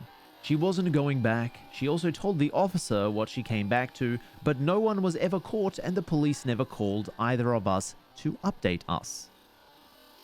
What do you call me? You wrote Wright, which was Phoenix Wright, which in Japanese, his name is Naruhodo. Naruhodo. Naruhodo-kun. Okay, thank you, Morvulus. Next story. Oh my god. Oh wow, this sounds interesting. Thank you and apologies to 4th Degree Knight. Being left alone at a house in the middle of the Mojave Desert.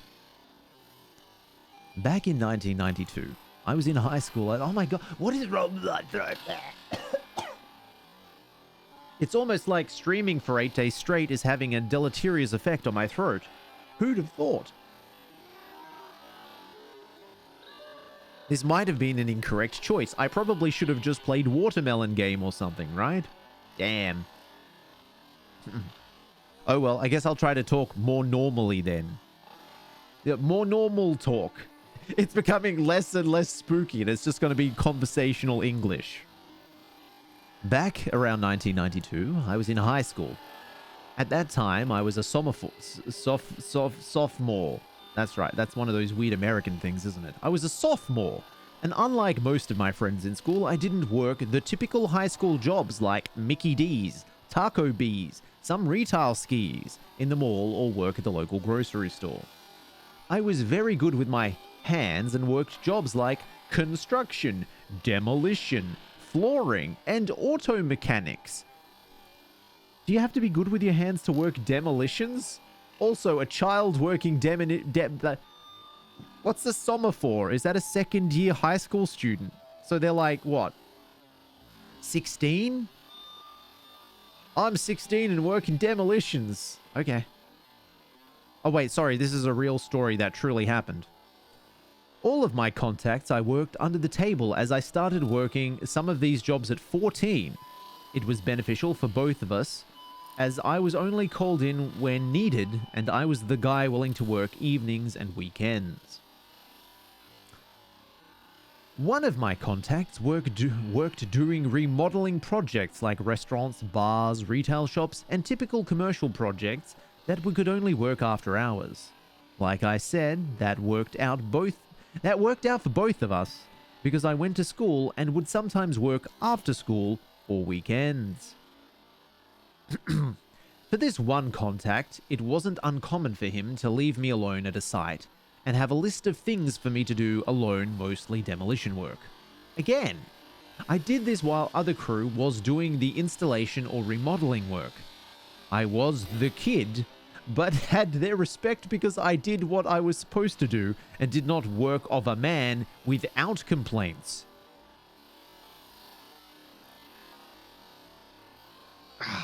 Hey, can you tell that they work demolitions? I got paid good, and in one night I could make more than my friends did working all week at McDonald's, not sponsored. This one instance, I got a call from the guy I worked for, and he said that he had a project for me, and if I could work the following Saturday. I said, yeah, sure. He said, be sure to bring food and lots of drink, as there was nothing nearby. I used to have a small cooler and would fill it with drinks like Cokes, Gatorade, or whatever, plus chips and a couple sandwiches. Back then, I could eat a whole pizza by myself and burn it all off. Back then, listen to this loser. Back then, please. Come on. Can't do that now? Oh wait, it's an American pizza, right? American pizza, they're like 24 inches, right? Because serving sizes are larger in the United States than they are around the rest of the world, which in part leads to obesity, right? Right. Social commentary. He picked me up that Saturday morning as I didn't have a car or license yet, so he would pick me up and drive me to sites for work and leave me alone there. I rarely worked with his other crews as they were the more skilled labor guys. I was just the tear-out kid. Here is the part that was my major downfall to this story. I didn't pay attention to where we were going. I was too busy talking to him, and I think that we were talking about cars. You see, at the time, my goal was to save up enough money to buy an old muscle car and rebuild it. Smallest pizza? Well, like, for my reckoning, like, in Australia, a large pizza is 12 inches. In America, a large pizza is 14 inches. So, yeah. I don't know. Well, it has nothing to do with anything. It has nothing to do with this story, with the tear-out kid. Our superhero, the tear-out kid. Talking about cars. Okay. It took a long time to arrive at the site. As we drove up, it was in the middle of nowhere. Now, you may not think California has places like this, but back in the early 1990s, out in the Mojave Desert, yes, it was big plots of land and homes more than a few city blocks apart. I knew we left the highway and went down a few other two-lane highways for a long distance. I remember he asked me about my drinks, and he pulled out a brand new jug of water that he had in his truck that looked like it had been there a while, and what? And told me to take it with me just in case. He said that the water to the house I would be working at was off. As we pull up to the property, he is in a hurry to drop off tools and get to another work site. So I hurry up and help him with things like breaker bars, shovels, pry bar, hammer, broom, several big trash bins, and a small tool bag that I often had with me. He tells me he will be back to pick me up about 5 to 6 p.m. as there is no electricity to this site either. Plus, it should only take me till then to do what I needed to do. That was always his way of saying, I'm only paying you till this time, so you better get everything done by then. It was never too outrageous, and we always had a good understanding on time and tasks. He drove away, and I am at this property all alone. I walk into the house. It's mostly empty. My job was to remove all remaining furniture, contents, and appliances. Remove all the flooring, gut the kitchen and bathrooms, remove all the wood paneling. The project was going to be like what we call a flip. They were going to fix it up and sell it. Almost immediately, I get kind of spooked by the place. It was very odd. Now, mind you, I'm used to being on sites alone working all night. This was the daytime on a Saturday and bright outside. However, the house was old, dark, musty, and kind of cool inside. The kind of cool that gives you goosebumps. To add to the spook factor, the house let me describe what I remember about the house. Okay. So he got permission from the house, so this is okay, guys. Don't worry. He got clearance. Imagine walking back in time to the 1960s or earlier. Dark green carpet that looked like matted down broccoli. Pine wood everywhere that had a darker stain to it. The wood paneling wasn't the kind used in the 1980s. Sheet paneling, but actually board paneling, tonged and groove. Old window curtains that looked like someone's grandma made. Avocado green sink. Silk? Stove top, oven, and stuff that looked left behind like old furniture, and a closet full of old stuffed animals that looked to be about 30 years old. That really set the scene for me. I don't know about you guys. The style of this house was like an old western ranch, as there were wagon wheels inside and outside the house. I had an old battery-powered radio, but only could get a few stations, but was just happy for the noise. I started removing all the junk from the house, and as I normally did on a project, if there wasn't a dumpster on site, I made a trash pile.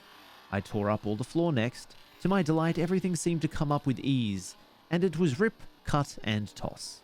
I took a big demo hammer to the kitchen and tore it apart in less than an hour. I ended up using that big jug of water that my boss had given me to wash my hands and face periodically, but by late noon, as most who know the desert, the dryness also starts to take moisture from you, especially if you're working in it. So by late afternoon, I am down to my last drink, and I had already ate everything I brought. No worries, I thought. The guys should be here in a couple hours to pick me up. As the time gets closer for them to arrive, I'm all done with my tasks. I even sweep the entire place, and it's now ready for the rehab crew to get to work making this place look modern. The time of year I was out here, it wasn't typical... The time of year I was out here, it wasn't a typical hot desert day. But you know, in the desert, as soon as the sun goes down, it starts to cool rapidly. I had a flannel shirt, but that wasn't enough, and it was starting to get dark. One sentence. This... sorry, I'm going to have a quick bio and maybe grab a lozenge. I will be back forthwith. I leave you with the story, so you can spoil it if you'd like. And here's a chair.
Did you read ahead? Do I have to do it? I guess I have to do it, don't I? That's the skis here. So I think I can manage. I think I still know English. I think that part of my brain hasn't rotted away yet.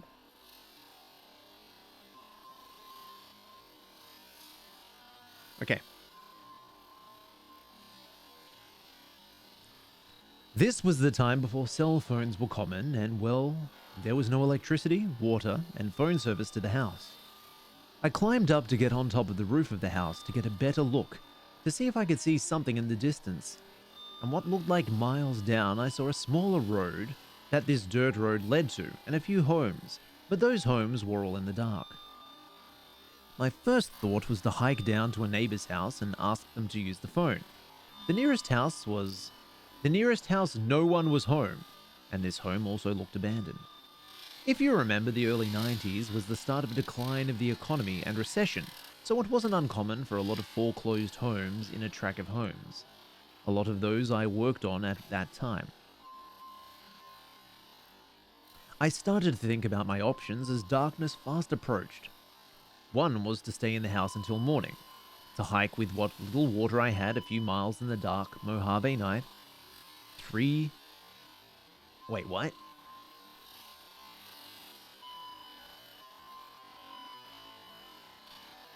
Was he supposed to be listing options? Okay, one was to stay at the house in the morning. 2, hike with what little water I had a few miles in the dark Mojave night. 3, because they wrote 2. They wrote 2, T-O, 2. No. I was confused. Where is 2? Oh, you meant 2, not 2. Damn homonyms. People confuse themselves with them, I guess. 3, wait until early morning and hike out of there to some sort of civilization. It also suddenly occurred to me that no one knew where I was except my boss. I don't know if he told anyone else where I was, and certainly my family wouldn't miss me until maybe Sunday night, but I didn't even tell them I was going to work there. They knew me and how much I would work to save up for my car, that they never worried about me not coming home. Well, you seem to be the prime candidate to die in a desert. Do you think he died? Moving on. Okay. As full darkness was all around me, it was amazing looking out at the night sky, and lucky for me, the moon was bright. I didn't have a flashlight or any way to make fire.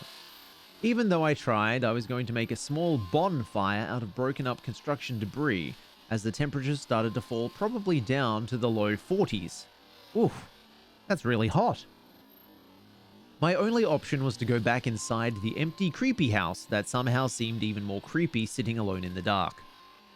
At about 8 p.m., the batteries on my radio, which was my only source of little light and noise, started to die. I grabbed an old wooden chair and sit in the living room of this house facing the door.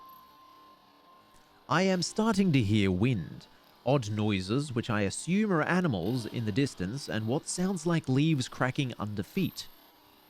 I am starting to shiver from the cold, so I set off on trying to start a fire in the fireplace. Imagine like Tom Hanks in Castaway trying to start a fire. At least this is keeping my mind of my situation. Sitting in this living room next to the fireplace, the house seems even more darker than it should have. Mind you, in the daytime, the inside seemed dark, so with only the moonlight, I was pretty much sitting in complete darkness. My mind started to play tricks on me. I am seeing shadows moving outside and inside the house. I also starting to hear someone talking, like whispers or something. I get up from my chair and yell out, "Hello!" And just as I do, I hear something fall from the other side of the house. I run over to the door and go outside again. At least in the moonlight I can see better, but off in the distance I hear noises and see movement but can't make it out. I have my pile of tools by the edge of the house ready for when my boss picks me up, so I run over there and grab Big Daddy. It was my heavy pry bar that I used in demo. I was ready to defend myself for who or what was out there. I have to keep moving because my undershirt and flannel shirt wasn't enough to keep me warm. The wind was also starting to pick up, and for as far as I could see, no lights around me. I didn't want to try to make it up on the house again out of fear of falling in the dark, but I get up on top of the gate just to try and gain a little bit of altitude to see if I see some house lights on nearby or car lights. My mind went to the stories that circled around at the time about how people would come up to Mojave Desert and bury bodies, how there were Satanist groups out here, and how people would go missing for no reason out here. Every noise had me on edge, and every shadow had my heart pounding. Now I knew no one was in that house, but I swear I would hear noises from inside.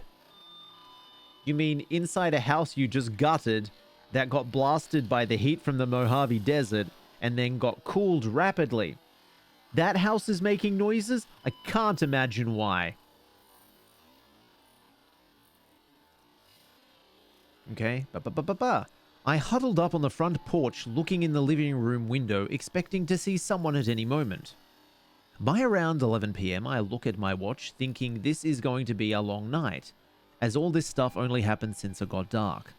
I don't know how I am going to make it another 6 hours till daybreak. I start thinking the moment it gets to be daybreak, like the moment light starts to appear on the horizon, I am going to take the little water I had left and walk east. I knew going east would eventually make it somewhere. The dirt road I was off of, I knew that direction led to a paved road. Closer to midnight, I am wide awake, my eyes are fixed on the dirt, thinking that any time now a car would come down it and maybe they can call for help for me. I remember casually turning to look back into the house, as all this time I keep hearing noises, but telling myself maybe a rat or some animal. I see a shadow of a person move from the kitchen and down the hall.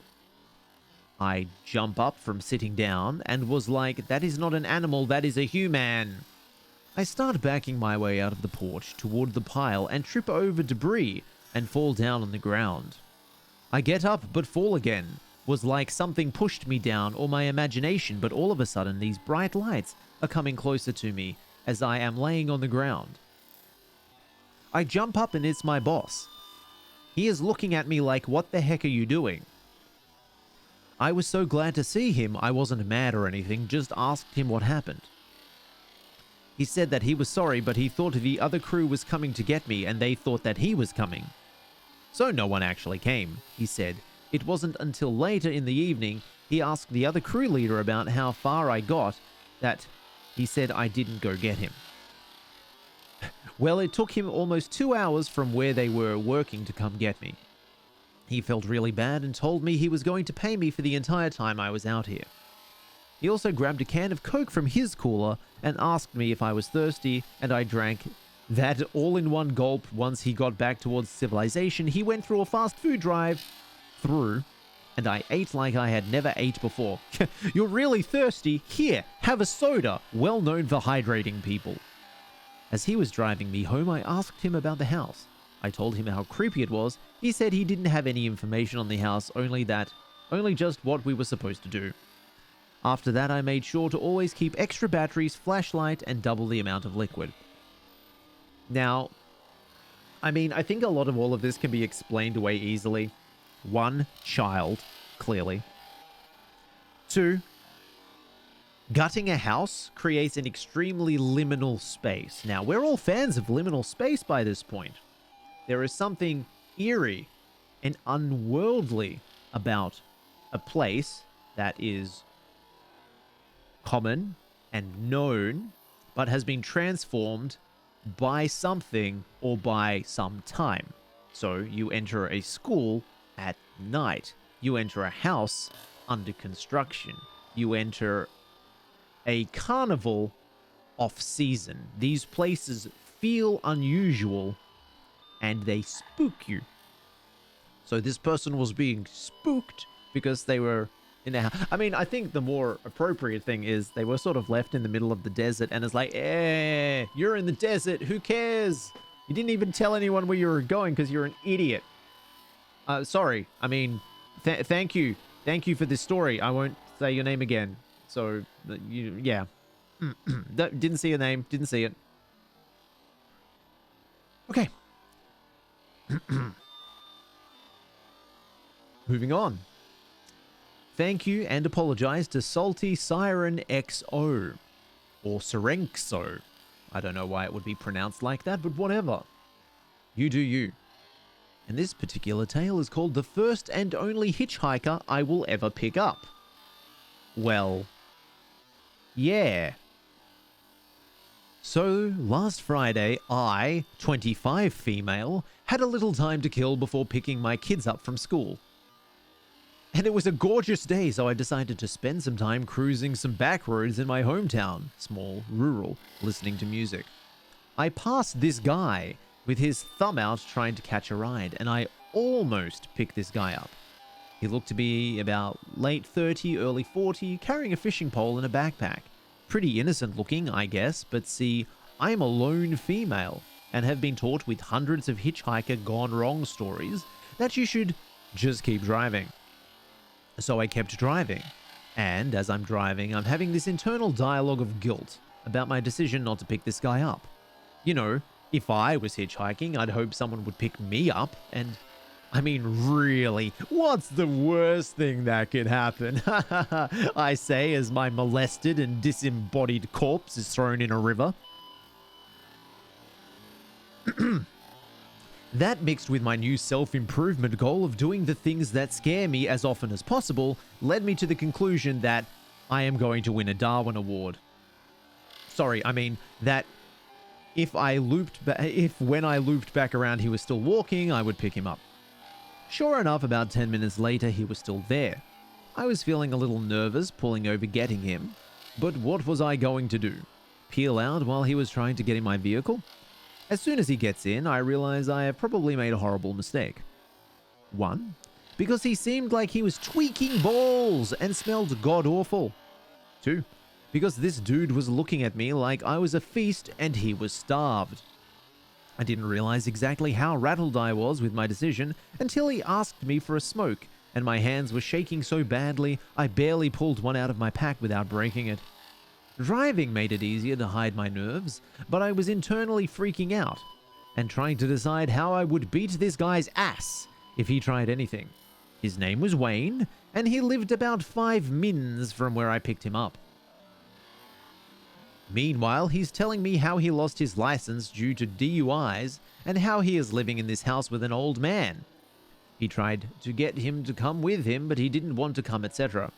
He's also trying to talk me into hanging out at said house with him and come over and drink with him the next day. When I finally get him to his destination, it's a little shack-like thing surrounded by all these junk cars and excrement. He gets out and is trying still to get me to come inside with him. I tell him no and leave. I feel really relieved and a little proud that I faced a fear of mine. Or you could have been dead. Fast forward to Monday, my instructor says, holy excrement, apparently someone got murdered down the so-and-such road. Do you know anyone down that way? I say, wow, that's really ironic. I took a hitchhiker down that road Friday. His name was Wayne, I think. Probably wasn't 15 minutes later when I see old Wayne's picture on Facebook saying the TBI has picked him up for stabbing someone to death at that very house I dropped him off at on Friday.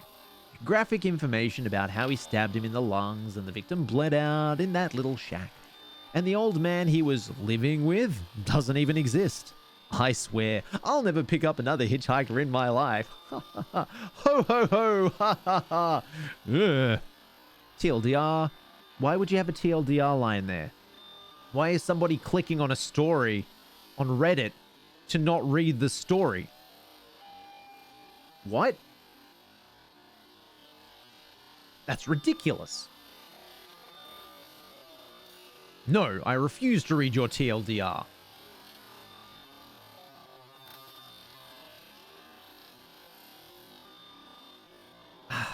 Sometimes I wonder how this species still exists, to be perfectly frank. I mean, come on. Oh, you shouldn't pick up hitchhikers. Oh, I'll pick it up. I'm facing my fears. I'm not afraid of you. I'm not afraid of you as you're plunging the knife into me multiple times. Haha, you think I'm afraid of this? No. Really hurts though. Could you stop? Thank you and apologies to Clone Club 86. This story is titled, I Think I Am Someone's r/True Scary Story. Nice. We have... Ooh, interesting. We're messing with the formula. So while this is not a scary thing that happened to me, I thought it might help illustrate that sometimes when a strange or scary thing... when strange/scary things just happen, these things are probably scary to one person and completely embarrassing for the other. Over a year ago, I agreed to help a close friend, we'll call her Kay, move. There wasn't much to move as she was just renting a room in a house. She had gotten everything over to her new place, but needed someone's help getting her bed into her room. I was working late. Kay asked if after work I would mind coming by her old place, helping load the mattress into her car, then follow her to her new place where we could unload it. I agreed, and later that night around 9:30 p.m. I arrived at her place. I do not know why I didn't just get the address of the new place and put it into my phone. Hubris is most likely the answer, or an overestimation of my ability to follow another person from one location to another. While I was following her car. Good sentence. When we left the main road, I started to realize we were turning and taking side streets a lot. I thought she had gotten lost herself and was looking forward to laughing about it once we arrived. We ended up deep in a neighborhood that was definitely not the one I thought she had told me she moved to, but I kept following her. After a few minutes, we turned into a townhouse complex. She pulled up into a parking spot, and I pulled up next to her. I was about to roll down my wind to ask if we'd gotten lost when I saw that it was not my friend I had been following. The woman whose car I had been following looked scared. Once she saw that I was a very small woman, about the same age as her, she didn't look scared anymore because she knew she could take me. She looked pissed. I was going to apologize and explain what had happened, but then realized she didn't care. I had scared her. I hoped she could tell from my demeanor that I was sorry. I drove away, called Kay, and got the address of her new house. I felt bad at my complete inability to know where the hell I probably made... What? I felt bad that my complete inability to know where the hell I am probably made that woman really upset. It was probably confusing, and there is a small chance not knowing why some random person followed her at 10 p.m. for several minutes had led her to think something more dangerous or horrible happened.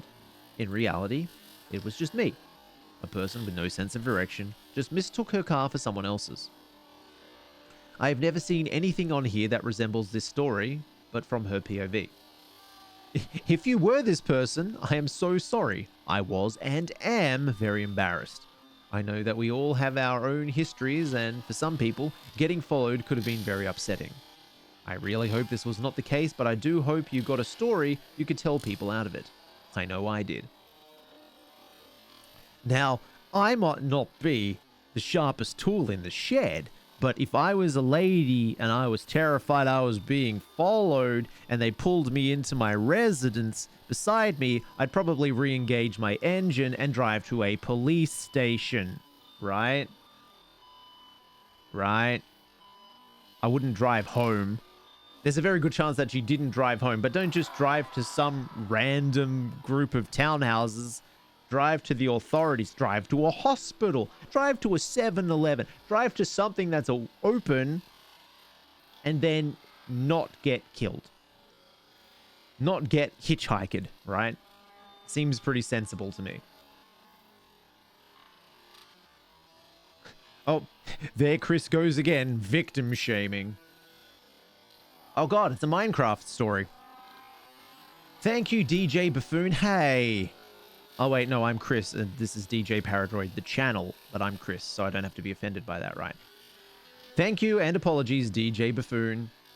Creeper in the Woods, a Minecraft story. This happened about 13 years ago, when I was a sophomore. It's not in my lexicon. It looks like sophomore, but it's sophomore, and they go to school. It's the second year. They could just say second year, but they don't. And that's okay, because they're foreign and weird, and I understand being foreign and weird. Moving on. This happened about 13 years ago, when I was a sophomore in college, attending a liberal arts school at Suffolk City, New York. Within the first month or two of freshman year, I had found myself in a very tight-knit group of fellow theater geeks. 6 guys, myself included, and 1 girl. And they all loved horror movies and ghost stories. I had found my crew. Freshman year was tough, and we all held each other up and made the whole experience more enjoyable for one another. At the beginning of sophomore year, we decided that in October, as the Halloween season was ramping up, timely story, we would find a creepy wooded spot in a nearby town some night and scare the crap out of ourselves. Gross. We did some research and found there are particularly isolated areas about 30 minutes away, infamous for paranormal sightings. Perfect. The 7 of us split into 2 different cars and headed out into the night. Allow me to set the scene. Theater people. You turn off a busy main road flooded with strip malls and restaurants and whatnot, and you are almost immediately greeted by complete darkness. Again, this area was very heavily wooded. It was essentially a large web of winding roads surrounded by trees. Very few streetlights and very few houses. Without a GPS or a good sense of direction, one could easily get lost in there. We all made sure to have fully charged phones and flashlights, just in case. But the goal was to keep driving until we collectively decided to pull over and go exploring.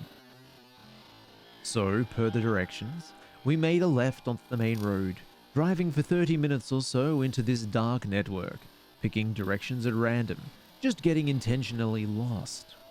Our cars made a turn and, to our surprise, there was a huge log in front of us. We had reached a dead end of some kind, with nothing but trees beyond it. We all got out to see what exactly this was, stepped over the log and noticed two narrow trails leading in different directions. This seemed like a good time as any to grab our flashlights and do some amateur ghost hunting. We flipped a coin and set off on the trail to the right.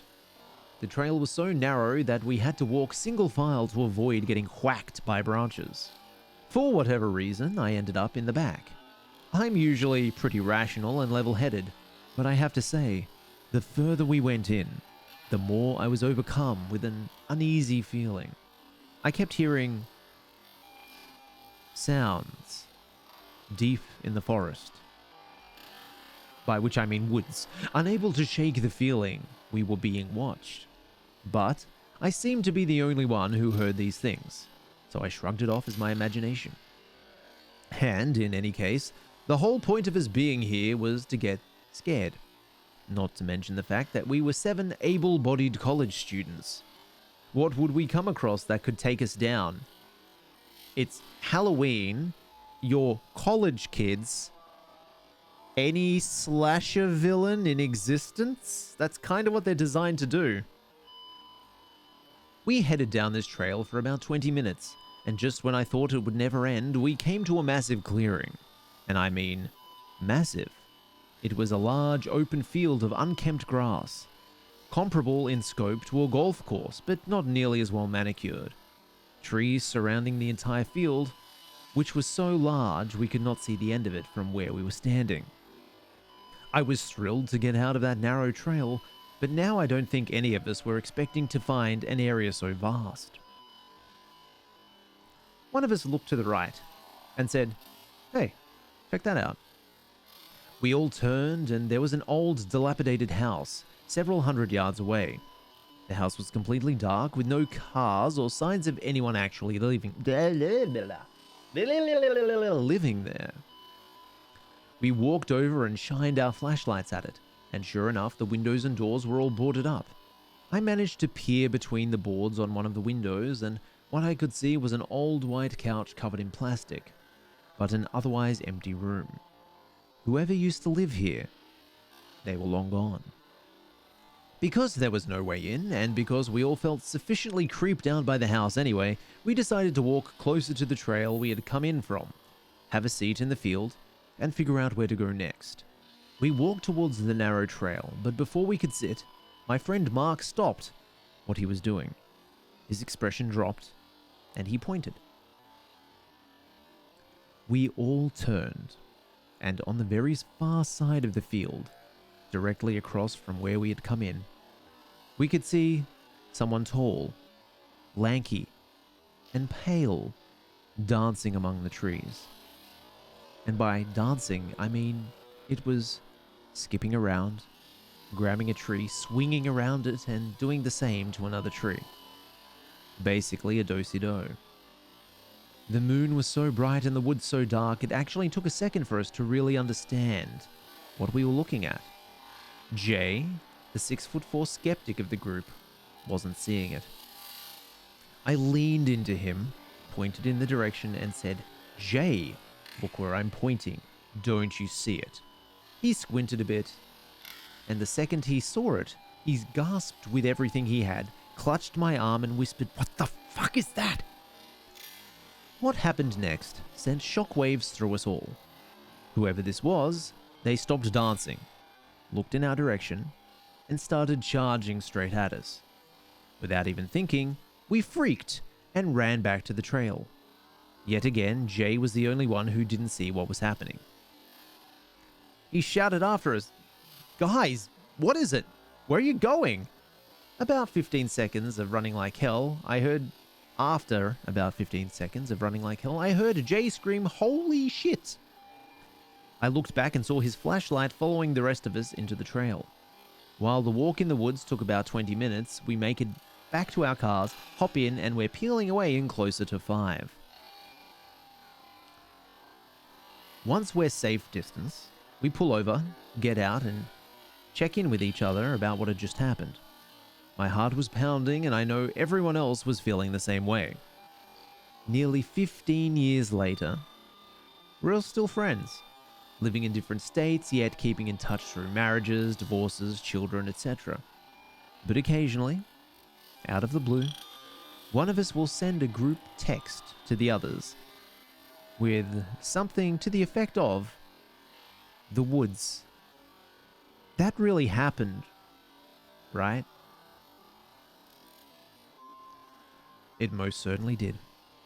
That experience is always in the back of my mind, and I'm pretty sure it always will be. Here's the thing that still resonates with me about that night. Whoever that was, they were dancing maniacally in the woods at 1 in the morning, and then ran directly for a group of young adults, not at all fazed by the fact that we were severely outnumbered. They were 1 to 7, we're severely outnumbered. Did he know we were there from the second we parked?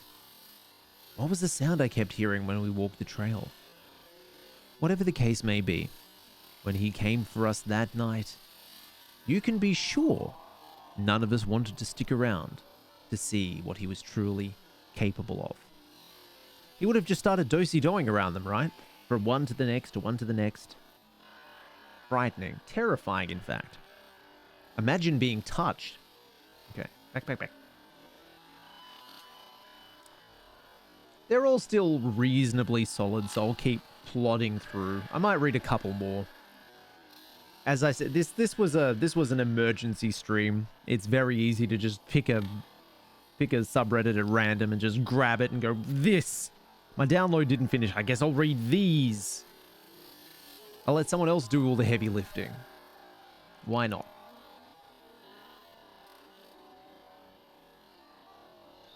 Okay. Thank you and apologies to Trashtastic Takeout. This tale is called The First Thing That Happened to Me on My Grandmother's Farm. There's no apostrophe, so I'm not sure how many grandmothers there are, but we can assume one. I was about 11 when this happened. My older cousin Daniel, about 13, and I were playing hide and seek outside in my grandmother's yard. She owned a large farm in Tennessee, just over 1,000 acres, and I grew up there my entire life, and so did Daniel. So it was nothing for us to wander off and play in areas that probably weren't very safe for the average kid, but we knew the property like the back of our hand. It just so happened that the day before this had happened, a lot of trees were cut down to make room for a new mobile home by the roadside that she intended to rent out for extra income. Daniel and I naturally gravitated towards this new unfamiliar landscape to play because it was something new to explore. All of the trees had been stripped of their branches and placed in logging trucks and hauled off. The branches, however, were all piled in a tangled mess about 50 feet wide and 12 to 15 feet tall. They were packed so densely that you couldn't see through them from one side to the other. It was during about the half an hour mark, when it was my turn to find Daniel, that I began to suspect he'd been hiding in the woods deeper than our stated rules allowed. I remember calling his name for several minutes and hearing nothing but a quiet giggle coming from the woods. It was in the newly cut clearing. I looked into the woods and getting more upset by the minute.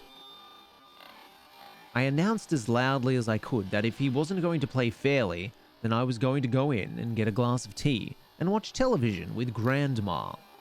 I stared back at the hill and started up there toward the house. It was at that moment I walked past the brush pile basically centered beside it that I heard an unfamiliar voice. You gave up too quickly. I stopped. I called out, "Daniel?" It didn't sound like Daniel, but the voice responded, "Yes, I'm Daniel. I'm inside of the limbs." I looked at the brush pile and didn't see anyone. Again, I heard the I heard the odd voice call out, "If you do not see me, then you have not found me." and I will have won the game. I stepped closer and yelled out to the voice, "Why are you talking so funny?" The voice replied, I'm inside all of the limbs. Look inside and you will see me. Daniel. Something felt really strange about the way this guy was talking. But 11-year-old me just rationalized it, thinking maybe his voice sounds different behind the shrubbery, and he sounds like he's talking funny because his voice sounds different. I stepped up to the ledge of the brush pile and pulled the branches apart to look inside, and there was Daniel. His head was turned down to the top of the hill, but his body was facing me. I yelled out, "I caught you!" His head shifted toward me, and he had the single most disgusting smile I'd ever seen to this very day.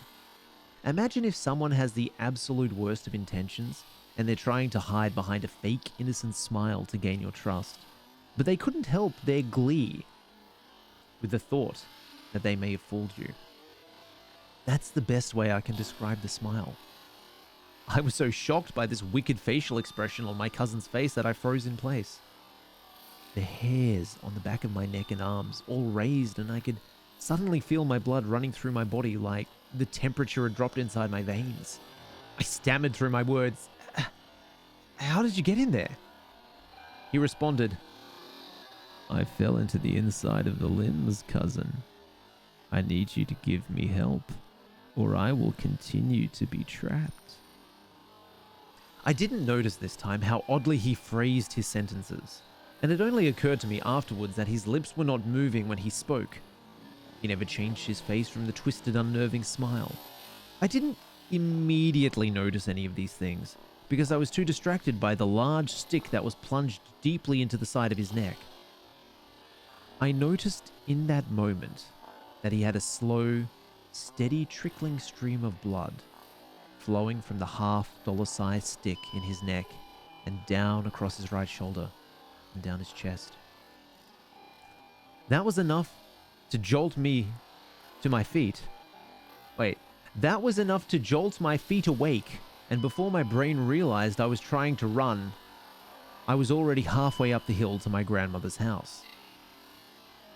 When I burst through the door to my grandmother's living room, Daniel was curled up in a ball on the couch and crying hysterically. My grandmother was sitting beside him, trying her best to get him to explain what was wrong, but all he would say is there was a little boy in the woods who tagged him when he was hiding, and he thought it wasn't really me. He wouldn't say anything else. I was crying and shaken up by this point and told my grandmother what I'd seen. She made both of us lunch and called my uncle to come pick Daniel up. I stayed at my grandmother's house that night, and I bet she asked me what happened 100 times. She asked so many times and so many questions, as if she was committing it to memory. I remember being relieved that she believed me, but at the time I just wanted her to tell me it was all in my imagination and help me forget about it. The next day, my grandmother set the brush pile on fire, and I watched for hours from the safety of the living room window as it slowly deteriorated into a pile of ash and ember. My cousin never did tell me what really happened to him that day. He refuses to talk about it. I will say this though. He wouldn't talk to me for a year and a half after that day. We were so close when we were little. But that event, whatever the hell it was, it drove a wedge between us that changed our relationship forever. Yeah, that really happened. True. I mean, it's on True Scary Stories, so obviously it really happened. Duh. You're out in the forest. Clearly there's skinwalkers everywhere.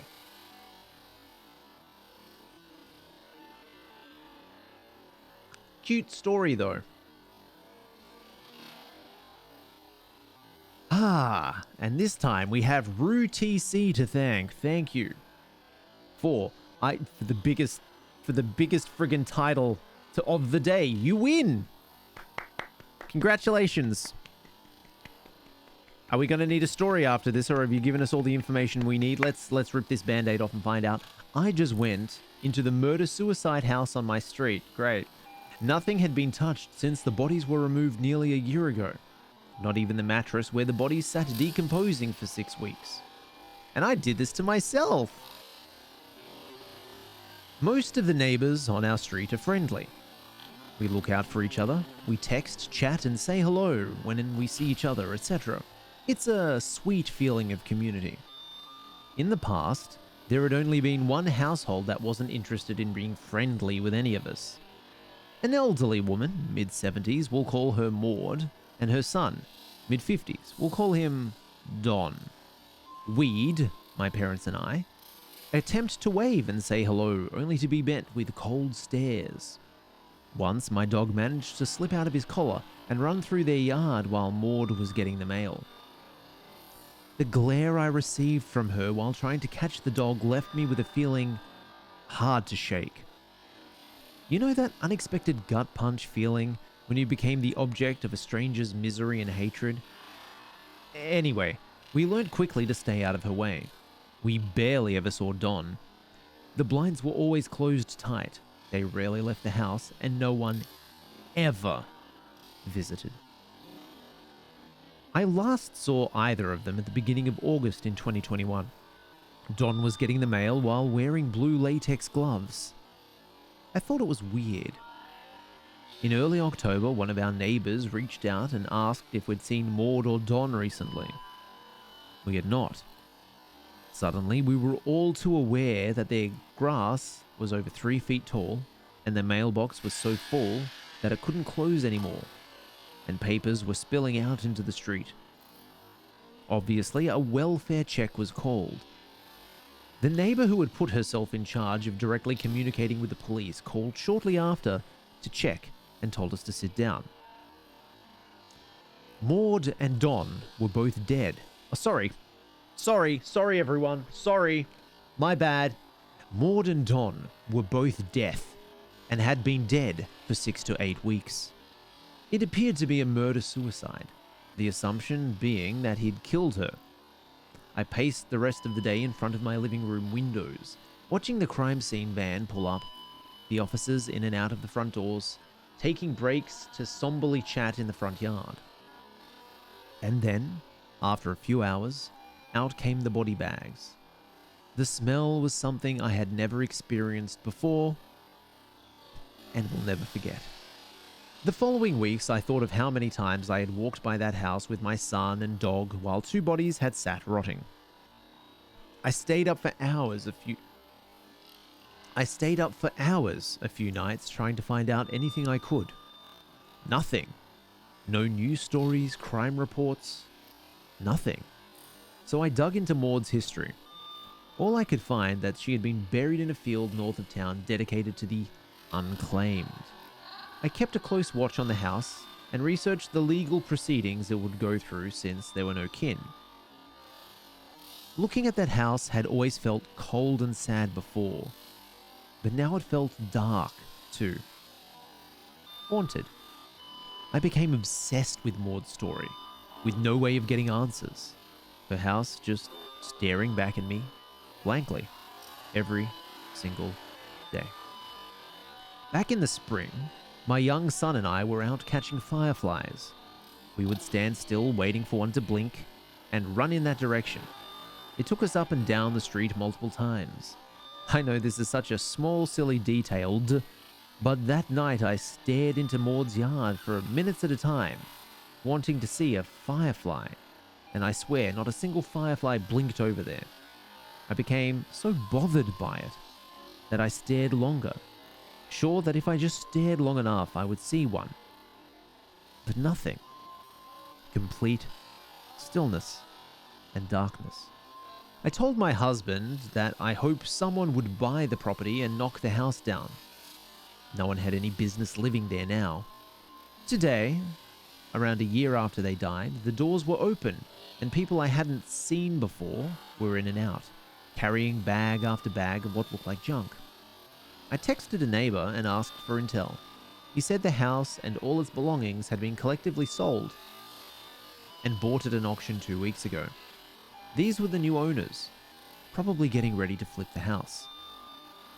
I typically don't shove myself into situations, But I'd just spent way too long and too much time thinking about Maud, wondering who she was, why she was so angry, imagining what strange life her and her son had been living, and what their last moments were like. I knew I'd regret it forever if I didn't ask them what it was like inside. So I did, and they invited me in.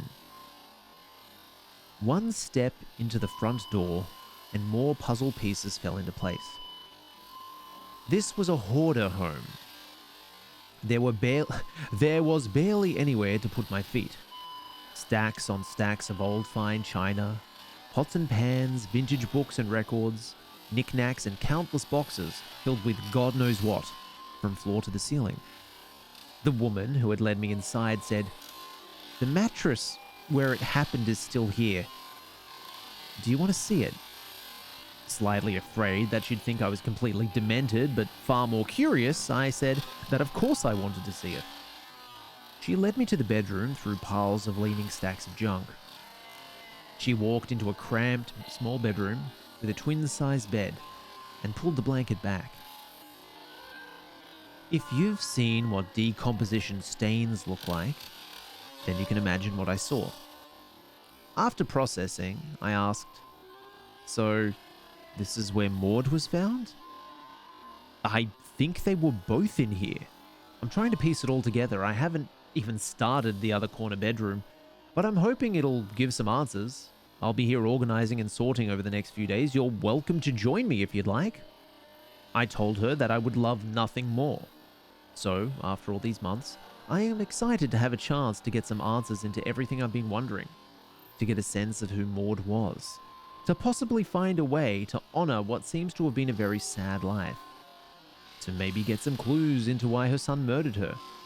Her son, who, I found out shortly after seeing the house, was a deeply troubled sex offender who was charged by the FBI for CP and soliciting a minor in 2014. And to hopefully do it without any bad energy attaching itself to me. I do keep wondering, why, if this was a murder-suicide, did the police not do a deeper investigation? Is it because there were no kin to care? Anyone have insight? Ew. Ew. Grody. Ew. Ew. Bad. Ew. Hoarders. Ew. Okay. I think that'll do. That'll do. It's a long day ahead of me. I still have 9 hours at work after this, so I'm gonna go, like, prepare some food to take with me and, you know, maybe just detox a little bit from these terrifying stories. You can see I'm friggin' terrified right now, so clearly I need to take a break. Tomorrow should be Alan Wake 2. It just didn't download in time. I want to play through it. That's probably what'll happen. If I get really bored, I'll move on from it. But considering the enjoyment that came from Alan Wake and the badness that came from American Nightmare, I want to play 2. I want to play 2. I want to go back to that drinking hole and have a sup. It doesn't matter if every person and their dog are playing it. I'm playing it, damn it. Me, Chris. Because this has been DJ Paradroid Nights. I am still Chris. Thank you for joining me. I hope to see you tomorrow, and I hope that just a small amount of enjoyment was had from this macabre experience. You can go change into some nice clean clothes after you've soiled yourself from these spooky tales, which were mostly not really spooky, but just kind of weird or misinterpreted by people. Ooh, scary. It's like, I don't know. Mind if I press the button? I'm just going to press the button. I don't have a good way of ending this at all. These people need to be better writers. They need more interesting things to happen to them so that I can narrate them and it can be interesting, and fascinating, and impactful.